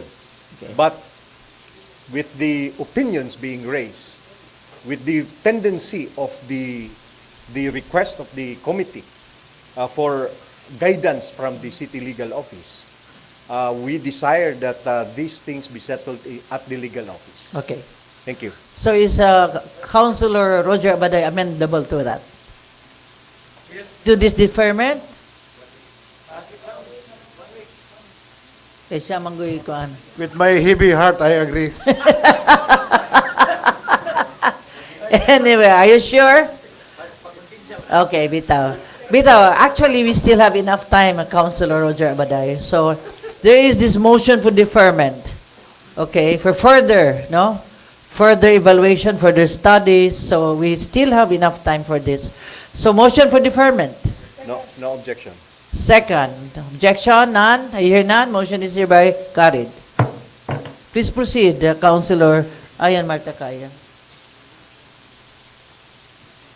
Gitanaw na akong pizza. Gitanaw na akong pizza. Mura buwan na kay chance magpa-deeper ani, oh.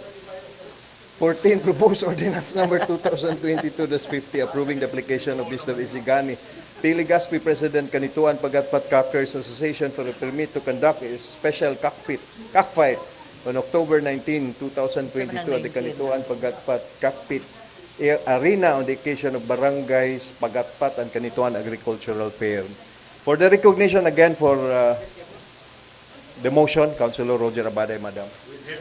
Councilor Roger Abaday with a heavy heart. With You're wholehearted heart, recognized. all the requirements are complied with the certification of the city legal office. I move for the approval of this ordinance. Okay, Councilor Attorney James Judy. We might become inconsistent by this time. Any second? Any second? Objection. Attorney, Councilor Attorney James Judith. Is Councilor Abu still on the same issue as to objecting with that of the one we discussed in number 13? Kaya kanina, mas nisamot man. Mas nisamot naman ni Madam Chair. And I have Okay, not... okay. What? We have discussed a while ago, my common sense dictates, Yes, Madam Chair. 28 is a Friday. Now 19 is a Wednesday. Yes. So meaning, is the same issue. Nisamot. Yes. Ngayon naman to, arang-arang naman But- to Friday, kasi Saturday, Sunday. I Kaya don't see Wednesday. Councilor Abu objecting now, Your No, Honor. no, he's raising his hand. objecting. Yeah, he's raising his that's hand. why I am asking. Because he is sitting at the back of you. Oh, know. that's why, You Madam did not see. If he is still on the same issue. Yeah. He's raising. Actually, I called you first, but he was already raising his hand. Councilor Attorney Joey Abu, you're recognized. Madam Chair, for the record, I have not interposed any objection with item number kaganina 13.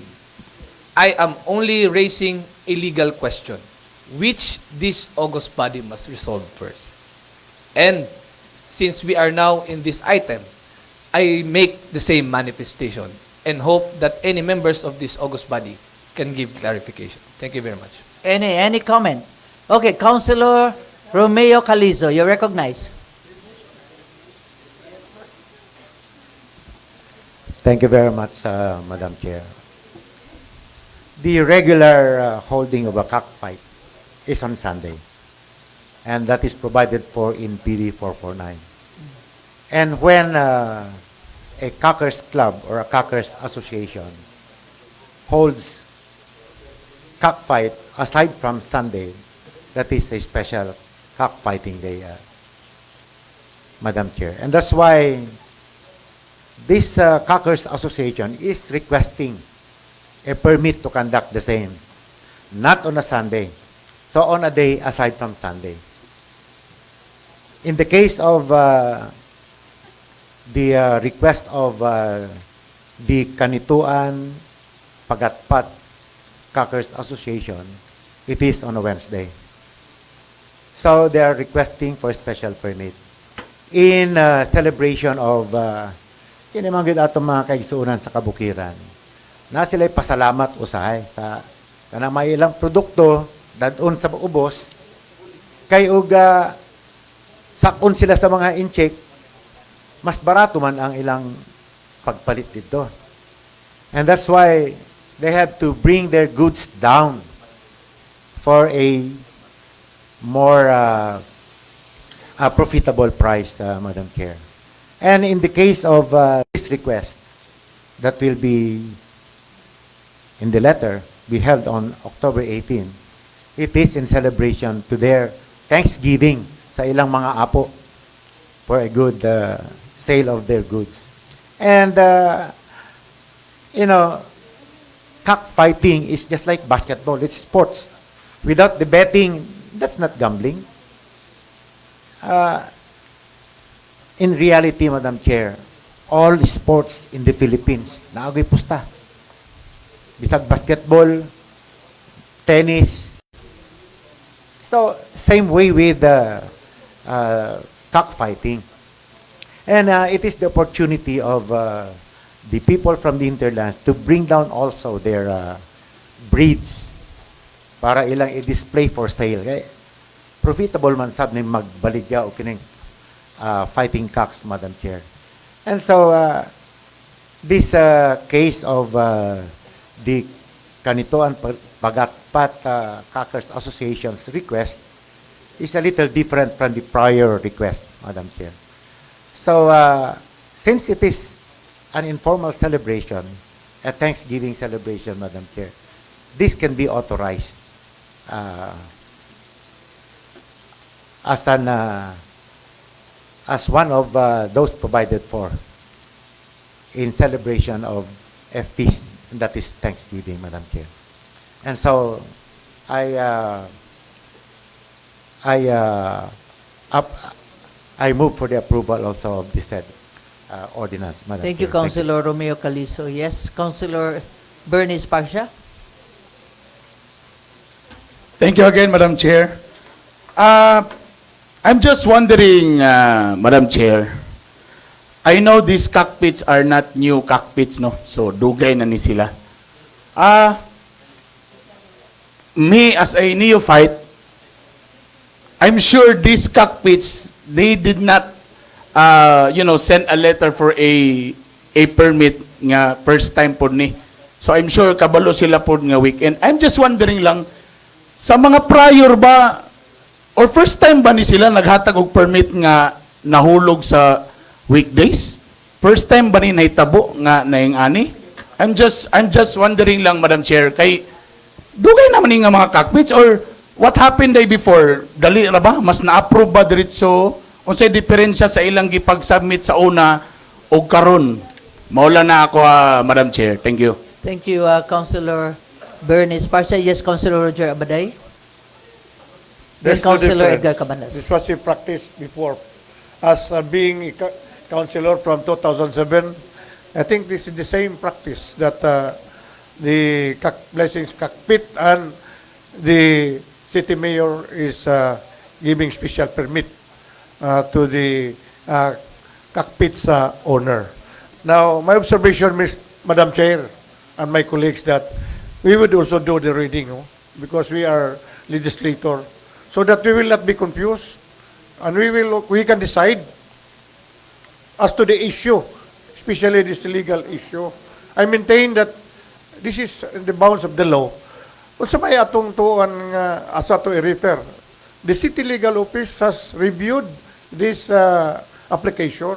That's why we referred it, so that it is our guidance whether it is legal or not. So what else? We will, and if we read the law that was shown by It is there, one of the exception, I think paragraph D of what sections that? Paragraph D. This is one of the exception, agricultural, commercial, exposition, not allow aside from any days for as long as it's declared by the barangay that these are holidays. So, I maintain my stand, Madam Chair and my colleagues. Okay, thank you, Councilor Roger Abaday. Yes, Councilor Edgar Cabanlas, then Councilor Ayan Achas. Thank you, Madam Chair. I sympathize with Councilor Roger. Thank you. But you know, when the decision was, I think the decision of the Supreme Court was made, perhaps even if the concept is violating the local government code, is the main reason there is the Supreme Court does not want our country to be, you know, to develop a culture of gambling. Precisely that was the reason. Now, admitting that that this practice has been going on for so many years in the past, but it doesn't mean that we will just follow, even if we believe now that what we are doing is against the law. A wrong cannot be corrected by another wrong. Now, Madam Chair, the reason why the application was made was because this Thanksgiving or kanang gitawag nilang tabo. Almost all barangays have their tabo. Even the municipalities have their tabo. And that is being done in a periodic in a periodic times, like every Wednesday, every Saturday. El Salvador have their tabo every Saturday. Other barangays and other municipalities have their tabo every Friday, every Wednesday. So are we going to say that for every tabo there will be a cockfight? Mukha na ang atong problema. How can we justify or how can we explain that this particular day is for commercial or for agricultural? So, or what is that? That other one. Kung atong panitong kanang tabo, atong himuon na lang, sila rami nagbuot na ng tabo. Na kung muna atong basihan lugar sa paghatag kong permit sa cockfight, kaya doon na sila itabo, hindi kung doon na magtabo, gikan sa Lunes, pengon sa Birni, so every day we will have cockfighting. So, kung saan na to pag-identify that this particular event is basically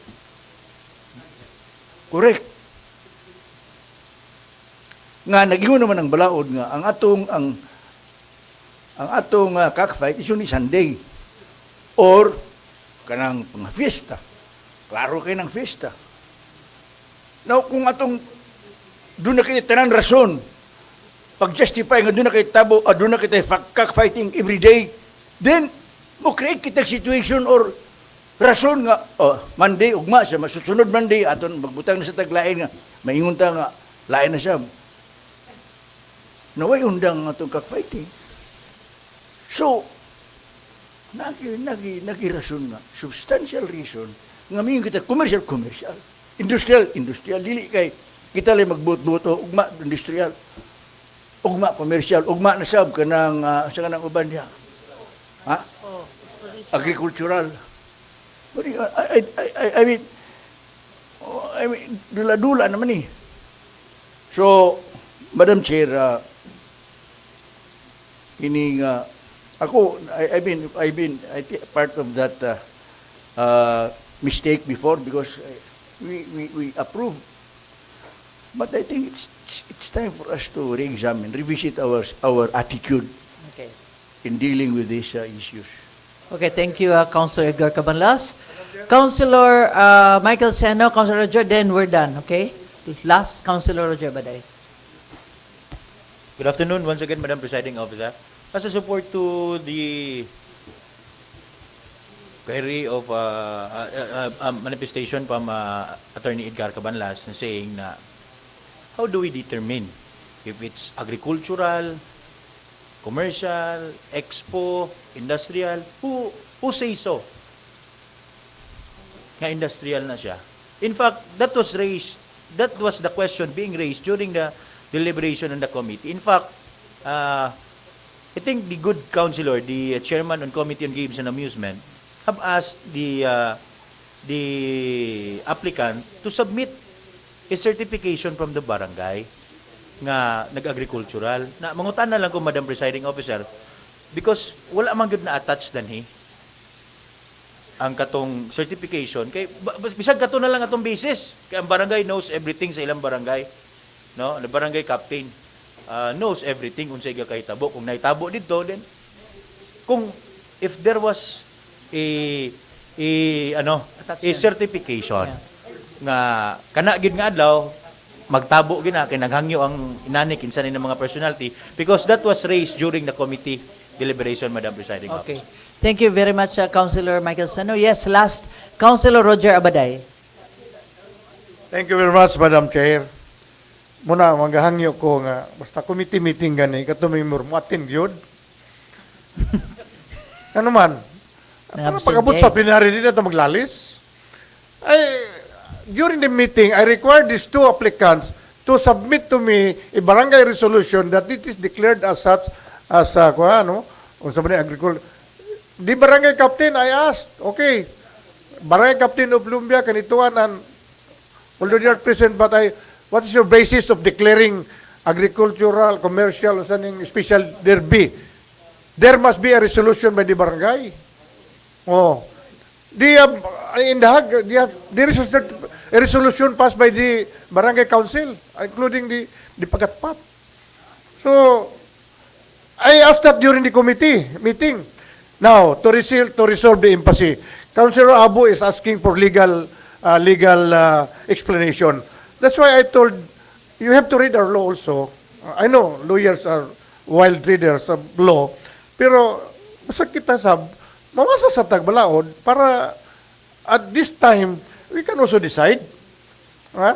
Okay, Section 5 of PD 449. I will read the exception. Paragraph D.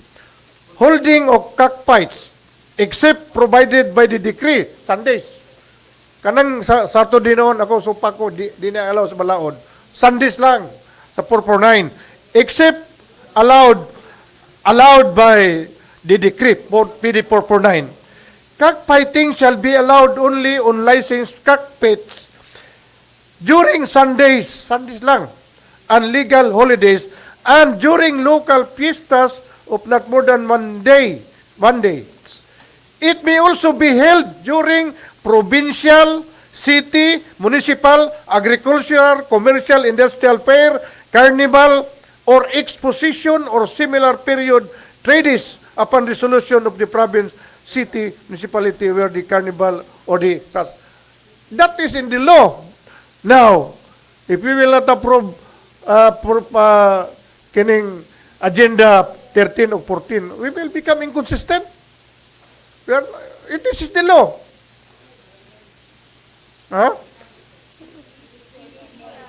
Barangay resolution. They have barangay resolution. Kita man ang makatag sa license, sila ang mag-apply. The applicant will secure from the barangay where they are holding the cockfights.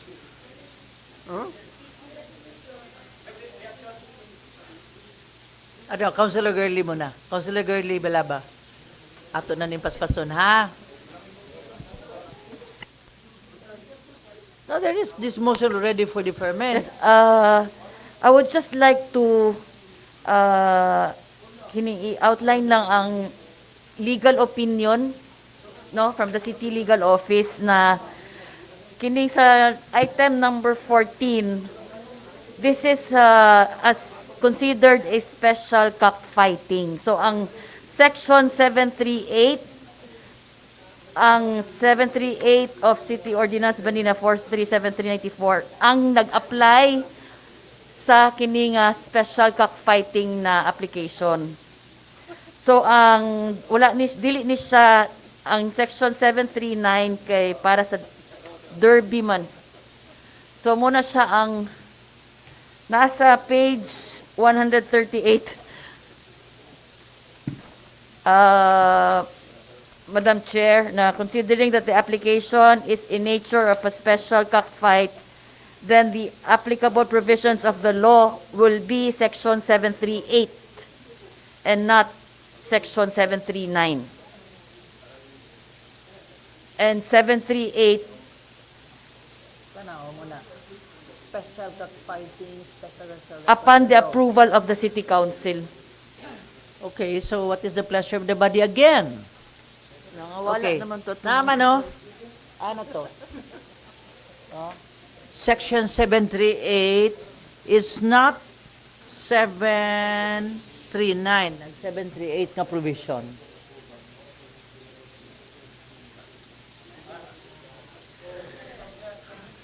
Sige, last. Councilor Michael Seno.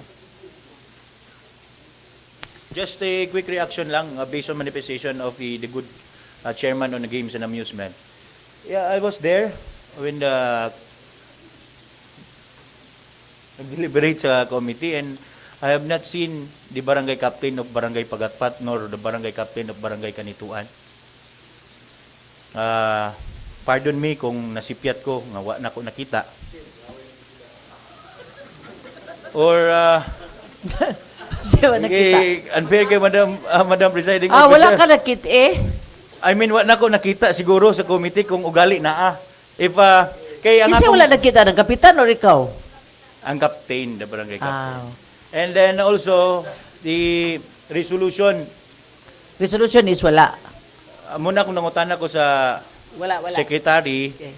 I think sa PAM the barangay nga gi-declare as agricultural. Kaya ang indahag na aman to ilaha, Madam Presiding Officer. Ang indahag na ilaha. Ang kini sa karon. Mangutana lang ko, Madam Presiding, I'm nothing against. Wala gid ko'y problema ani Madam Presiding Officer kay considered as the kuan naman kaning look ning kani adto pa gid ni nga kuan ba nga tradisyon na gid ni sa Pilipino. So I'm just asking kay kung sa committee lugar, Madam Presiding Officer. Because 19 is already, karon naman, ang Wednesday naman ng 19, so what happens now? What is the pleasure of the body now? Councilor, The pending motion Ayan, Mark. is for the approval unless otherwise there are... there is a motion for deferment, di ba? From Councilor, I- Councilor Joey. Wala. Okay. Sige. So, yes, last Councilor Ayan Mark. Kadali lang Councilor Ayan Mark. And Councilor Ayan at Chas, I forgot to call you again. Thank you, Madam Chair. Gamay lang siya, Madam Chair, akong i-input. One of the points, in general rule, nga kung mag-held ta o cockfighting, it should be in Sunday, Festa. And there is also an exception. One of the exemption has no date. These are agro-fair, commercial, and so others. Since there is no date given in this exemption, Madam Chair, it is presumed nga ang kaning ga-apply sa maong cockfighting, they have the opportunity for the date. And this date, Madam Chair, can be considered an special day. And I think, Madam Chair, this application for an agricultural expo is an special day. Since the legal office has its own opinion, the provision of Section 138, Madam Chair, I think it is already qualified, Madam Chair, to conduct or to have a permit, Madam Chair. I think murag ako nakita murag okay raman siguro, Madam Chair. Okay. Thank you very much, Councilor Ayan at Chas. So what is the pleasure of the body now?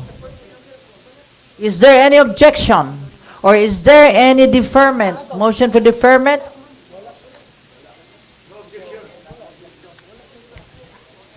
Where are the rest of the councilors? We are still in quorum. Still in quorum. Ahaman sila, nangihi sila tanan? We have- Nagdungan sila? We have several toilets. Okay.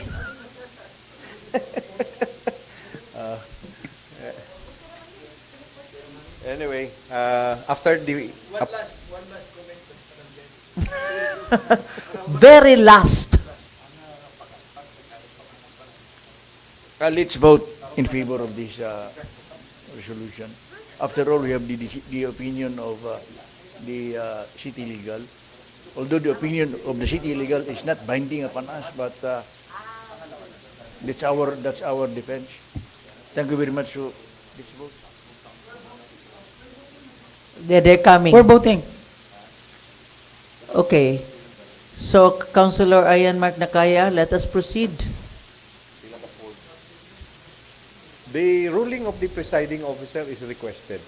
There has been no modifying measure that was posed before the council. So the pending motion is for the approval.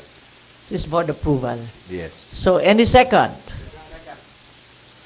Objection?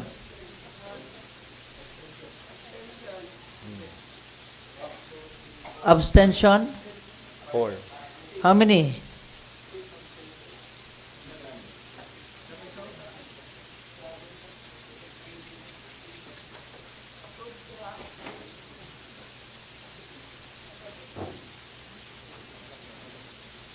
Okay. Can I go back to the question, Majority Floor Leader? Because we defer the first... If I may, on parliamentary, if I may? if I may Please. qualify the discussion, there is no motion. In other words, there is no division of the House. In other words, not a member can ask for abstention. Yeah. Not one can, unless there is a motion to object. Yeah. Abstention cannot be considered while the ruling already is considered for unanimity of the action and consent. Okay. So unless there is an objection. Okay. So, let's proceed. I guess it's unanimous, Madam Presiding Unanimous. Officer. There is no objection. Okay, so there is already abstention. Naman to the batas, what is that? No. No. It should be posted first by way of objecting. Ah, and then okay. division of the House will be counted. Okay, proceed. The pending motion, Madam Presiding Officer, is for the approval. Approval. Any second first. Any objection? I hear none. Objection. Objection manifested by Councilor Agasuan. Excuse me. Hello. Madam Chair, I object and I move for the division of the House. Okay. That's the proper motion. Okay. So let's proceed. So, who is in favor of proposed ordinance number 2022-50? Please raise your hand. In favor?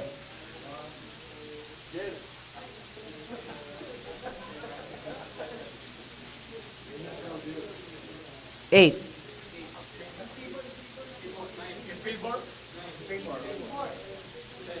Again, raise your hand. Raise your hand.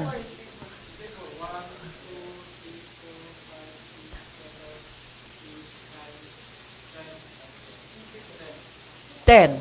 Who is not in favor, please raise your hand. Who is not in favor? Okay, abstain. Who wants to abstain? Please raise your hand.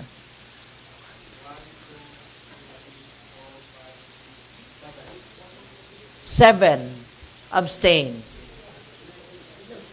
it's not a vote.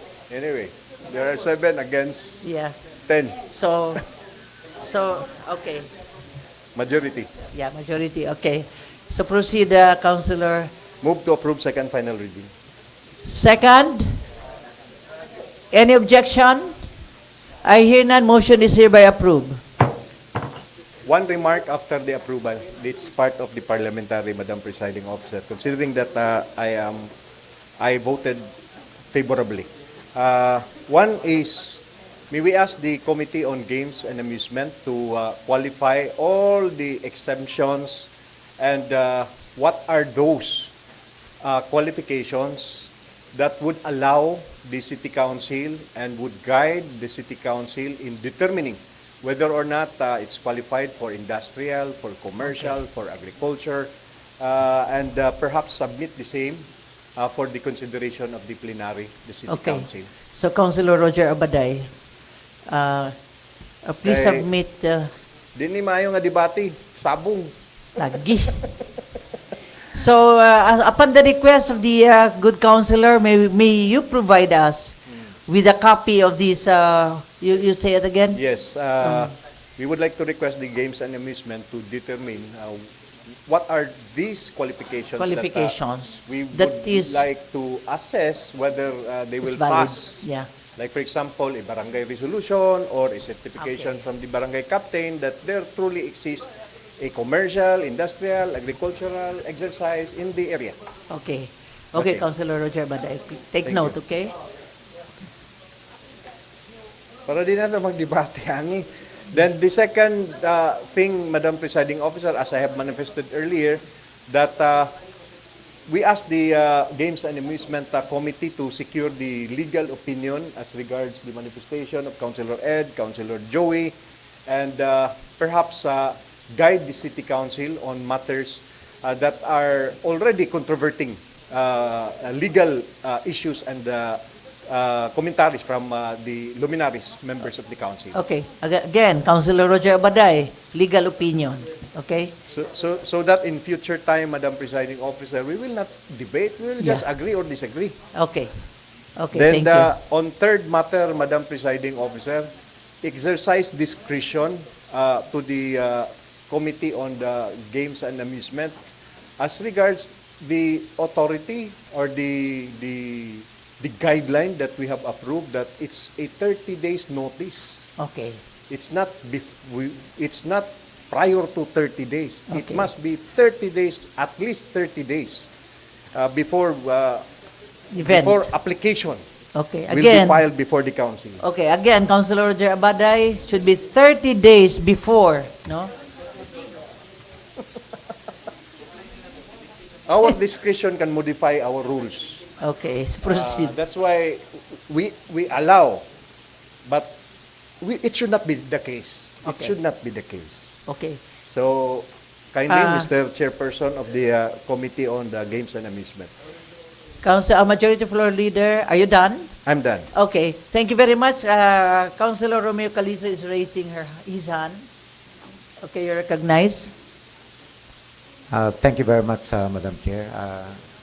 To avoid the lengthy discussions in the plenary, I think we should learn to attend the committee meeting. Good. It should be there that the lengthy debates, the lengthy discussions should take place, not here. Because in the plenary, we are supposed to just vote for approval or disapproval on an issue, not going so lengthy on an issue. Okay. So it is my proposal for Okay. that Thank to you very happen. much, Romeo Calizo. Very good proposal. Members should attend.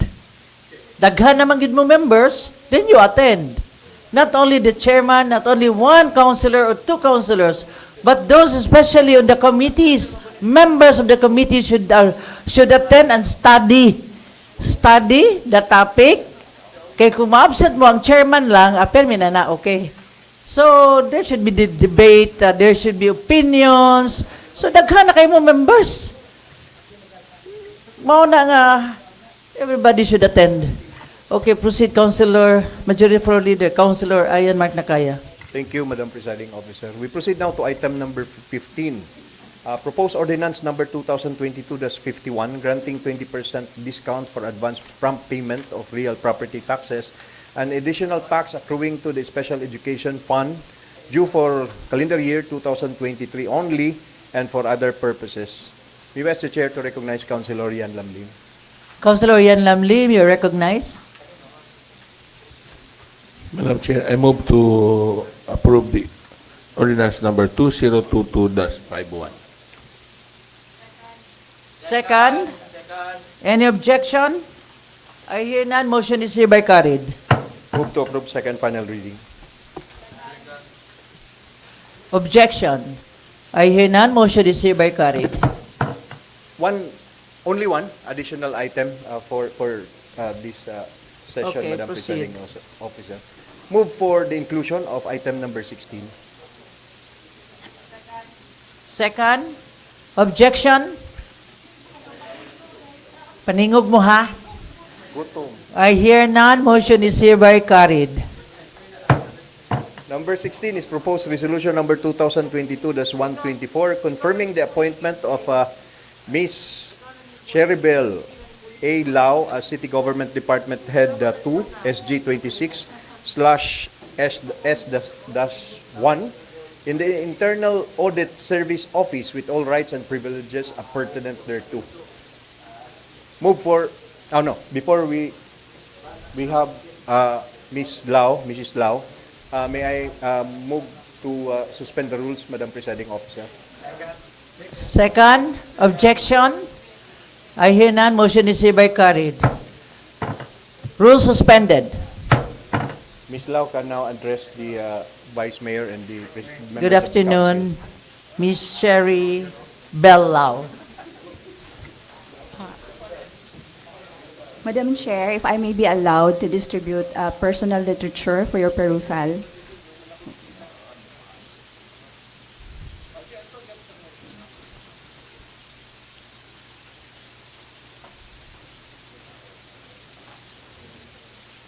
Vice Mayor Jocelyn Bebot Rodriguez, ma'am, members of the City Council of the 1st and 2nd District, ladies and gentlemen, good afternoon. I had signified my intention to work in the city government of Cagayan de Oro after Mayor Rolando Clarex Uy asked me to help in his administration. My name is Cheribel Lau, born and raised here in Cagayan de Oro City. I'm a certified public accountant, a holder of a master's degree in business administration, a licensed real estate broker, and a certified forensic accountant. My last employment before joining Mayor Uy's administration was with the Commission on Audit as State Auditor 4. My first employment was with the Alba Romeo and Company CPAs, a member firm of the Binder Dicker Ott with headquarters in Belgium. The BDO is the 5th largest accounting network globally. After BDO Alba Romeo, I transferred to the Commission on Audit, where I served the public for 22 years. I had been given various assignments in the regional office and in the audit operations under the national government sector, the local government sector, and the corporate government sector. I was assigned as State Auditor of the Department of Education, Division of Misamis Oriental, and its 9 implementing units. State Auditor of the Cagayan de Oro City Water District, Hingoog City Water District, Mambaha Water District, and Talisayan Water District.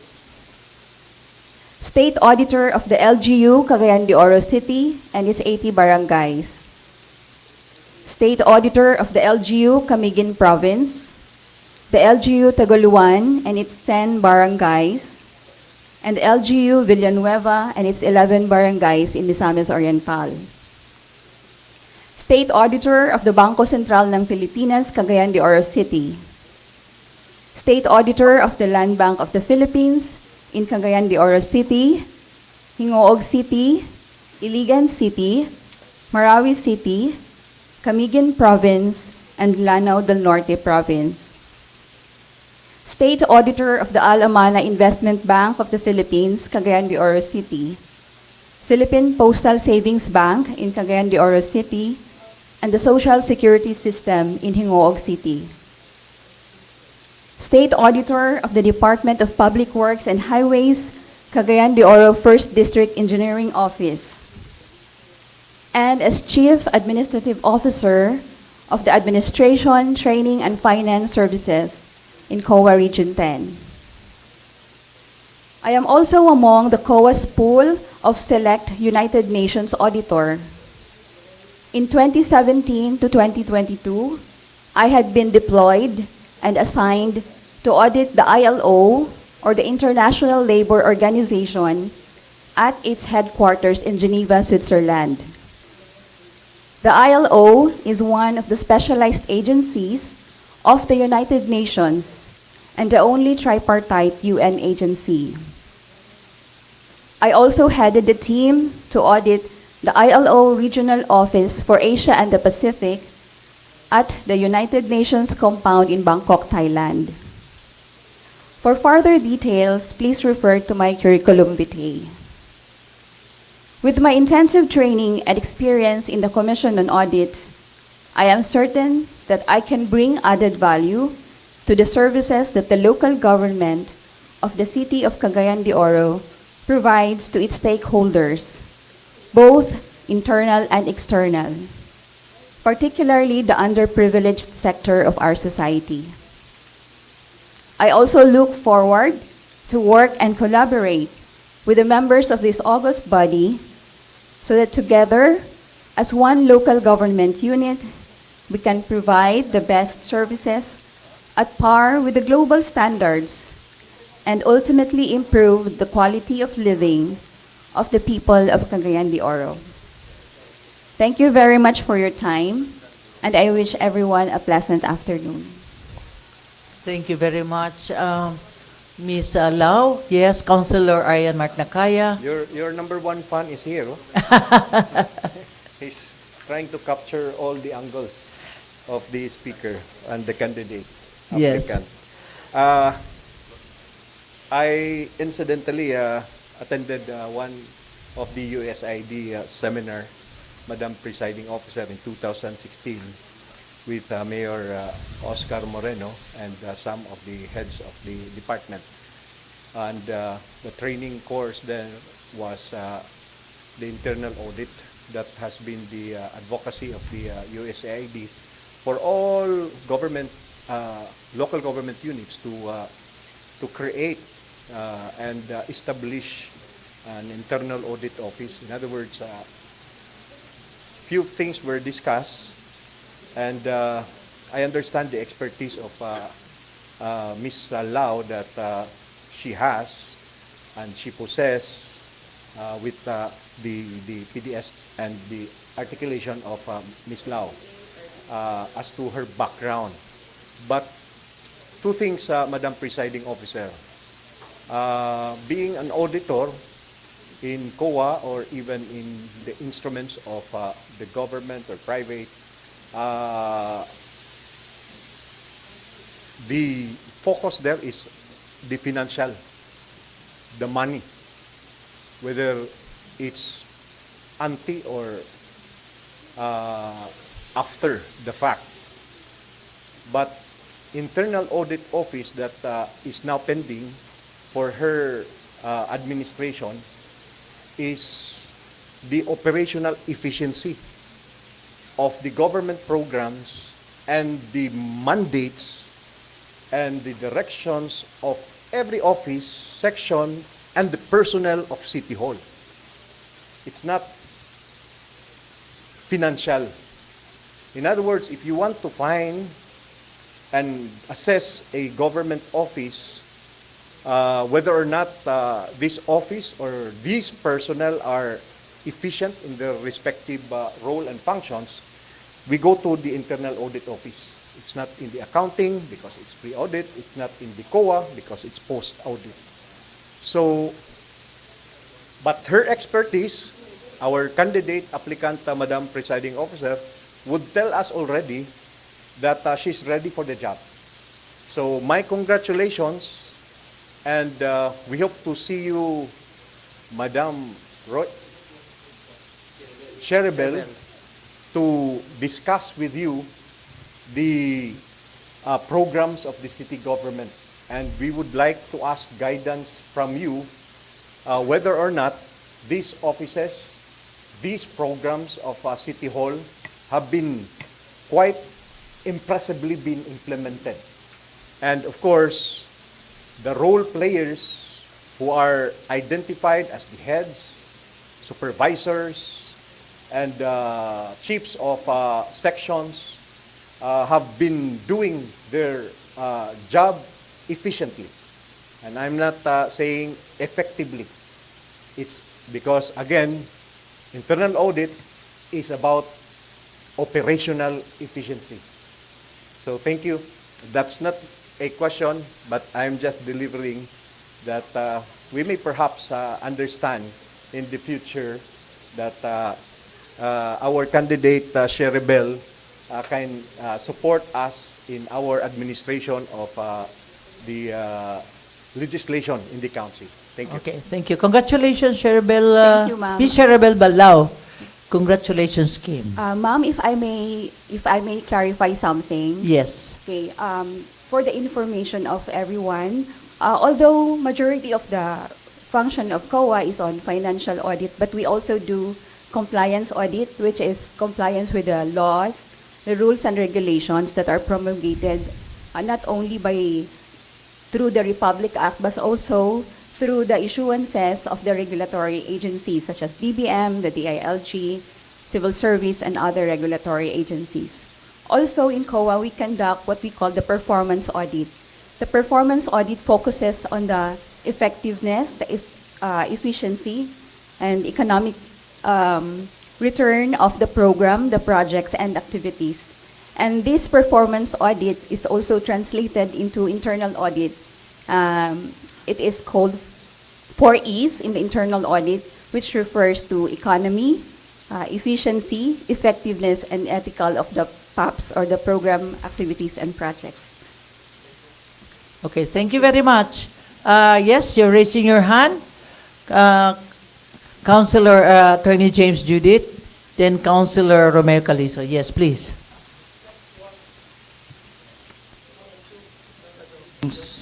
Madam Chair, Mrs. Lau is detailed or assigned to Internal Audit Service Office. I would just like to know how different is the IASO with that of the resident auditor of the COA? Di ba resident auditor ang COA? And then my second question, Mrs. Lau, is do you know anyone by the name of Elba Adorable, and how are you related to Miss Elba Adorable? Yes, please. You're Okay, recognized, for Ms. the Lau. first question, the function of the ES is short of the issuance of the independent opinion, which only the COA can issue.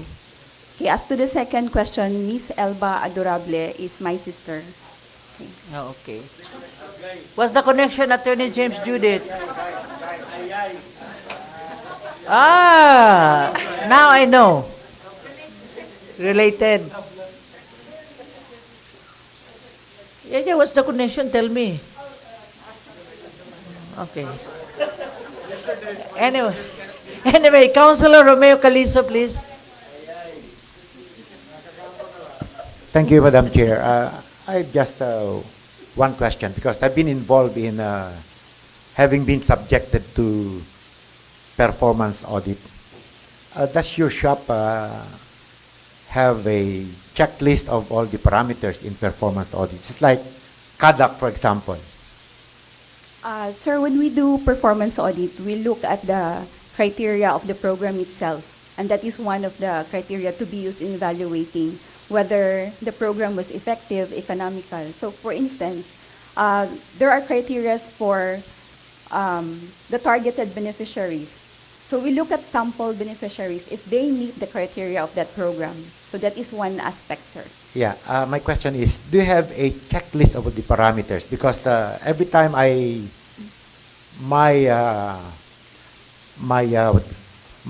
shop is being subjected to performance audit, I don't know where I fared well, where I fared bad.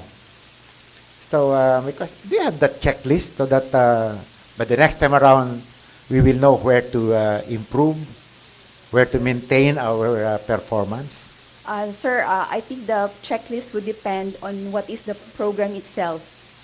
Okay, so year after year, it varies. Yes, sir. Thank you.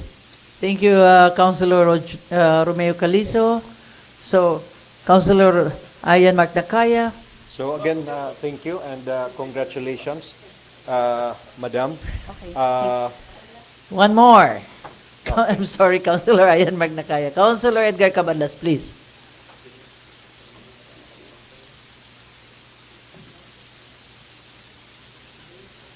There is one thing to do here. Move for the approval of the. Yes. we Everybody's raising. congratulated her already when there is no approval yet. So we approve the. Correct. Everybody wanted to speak. The motion to approve the appointment of Ms. Sheribel Lau. Not yet. We are Not suspended. yet, not yet. So he's not done Our yet. rules are suspended. No, I already, not yet, No, not yet. not yet. Okay. Session resumed. So I move for the approval of proposed resolution number 2022-124. Second. Any objection? I hear none. Motion is hereby approved. Congratulations, Move to approve Ms. second Lau. and final reading. Second. Objection.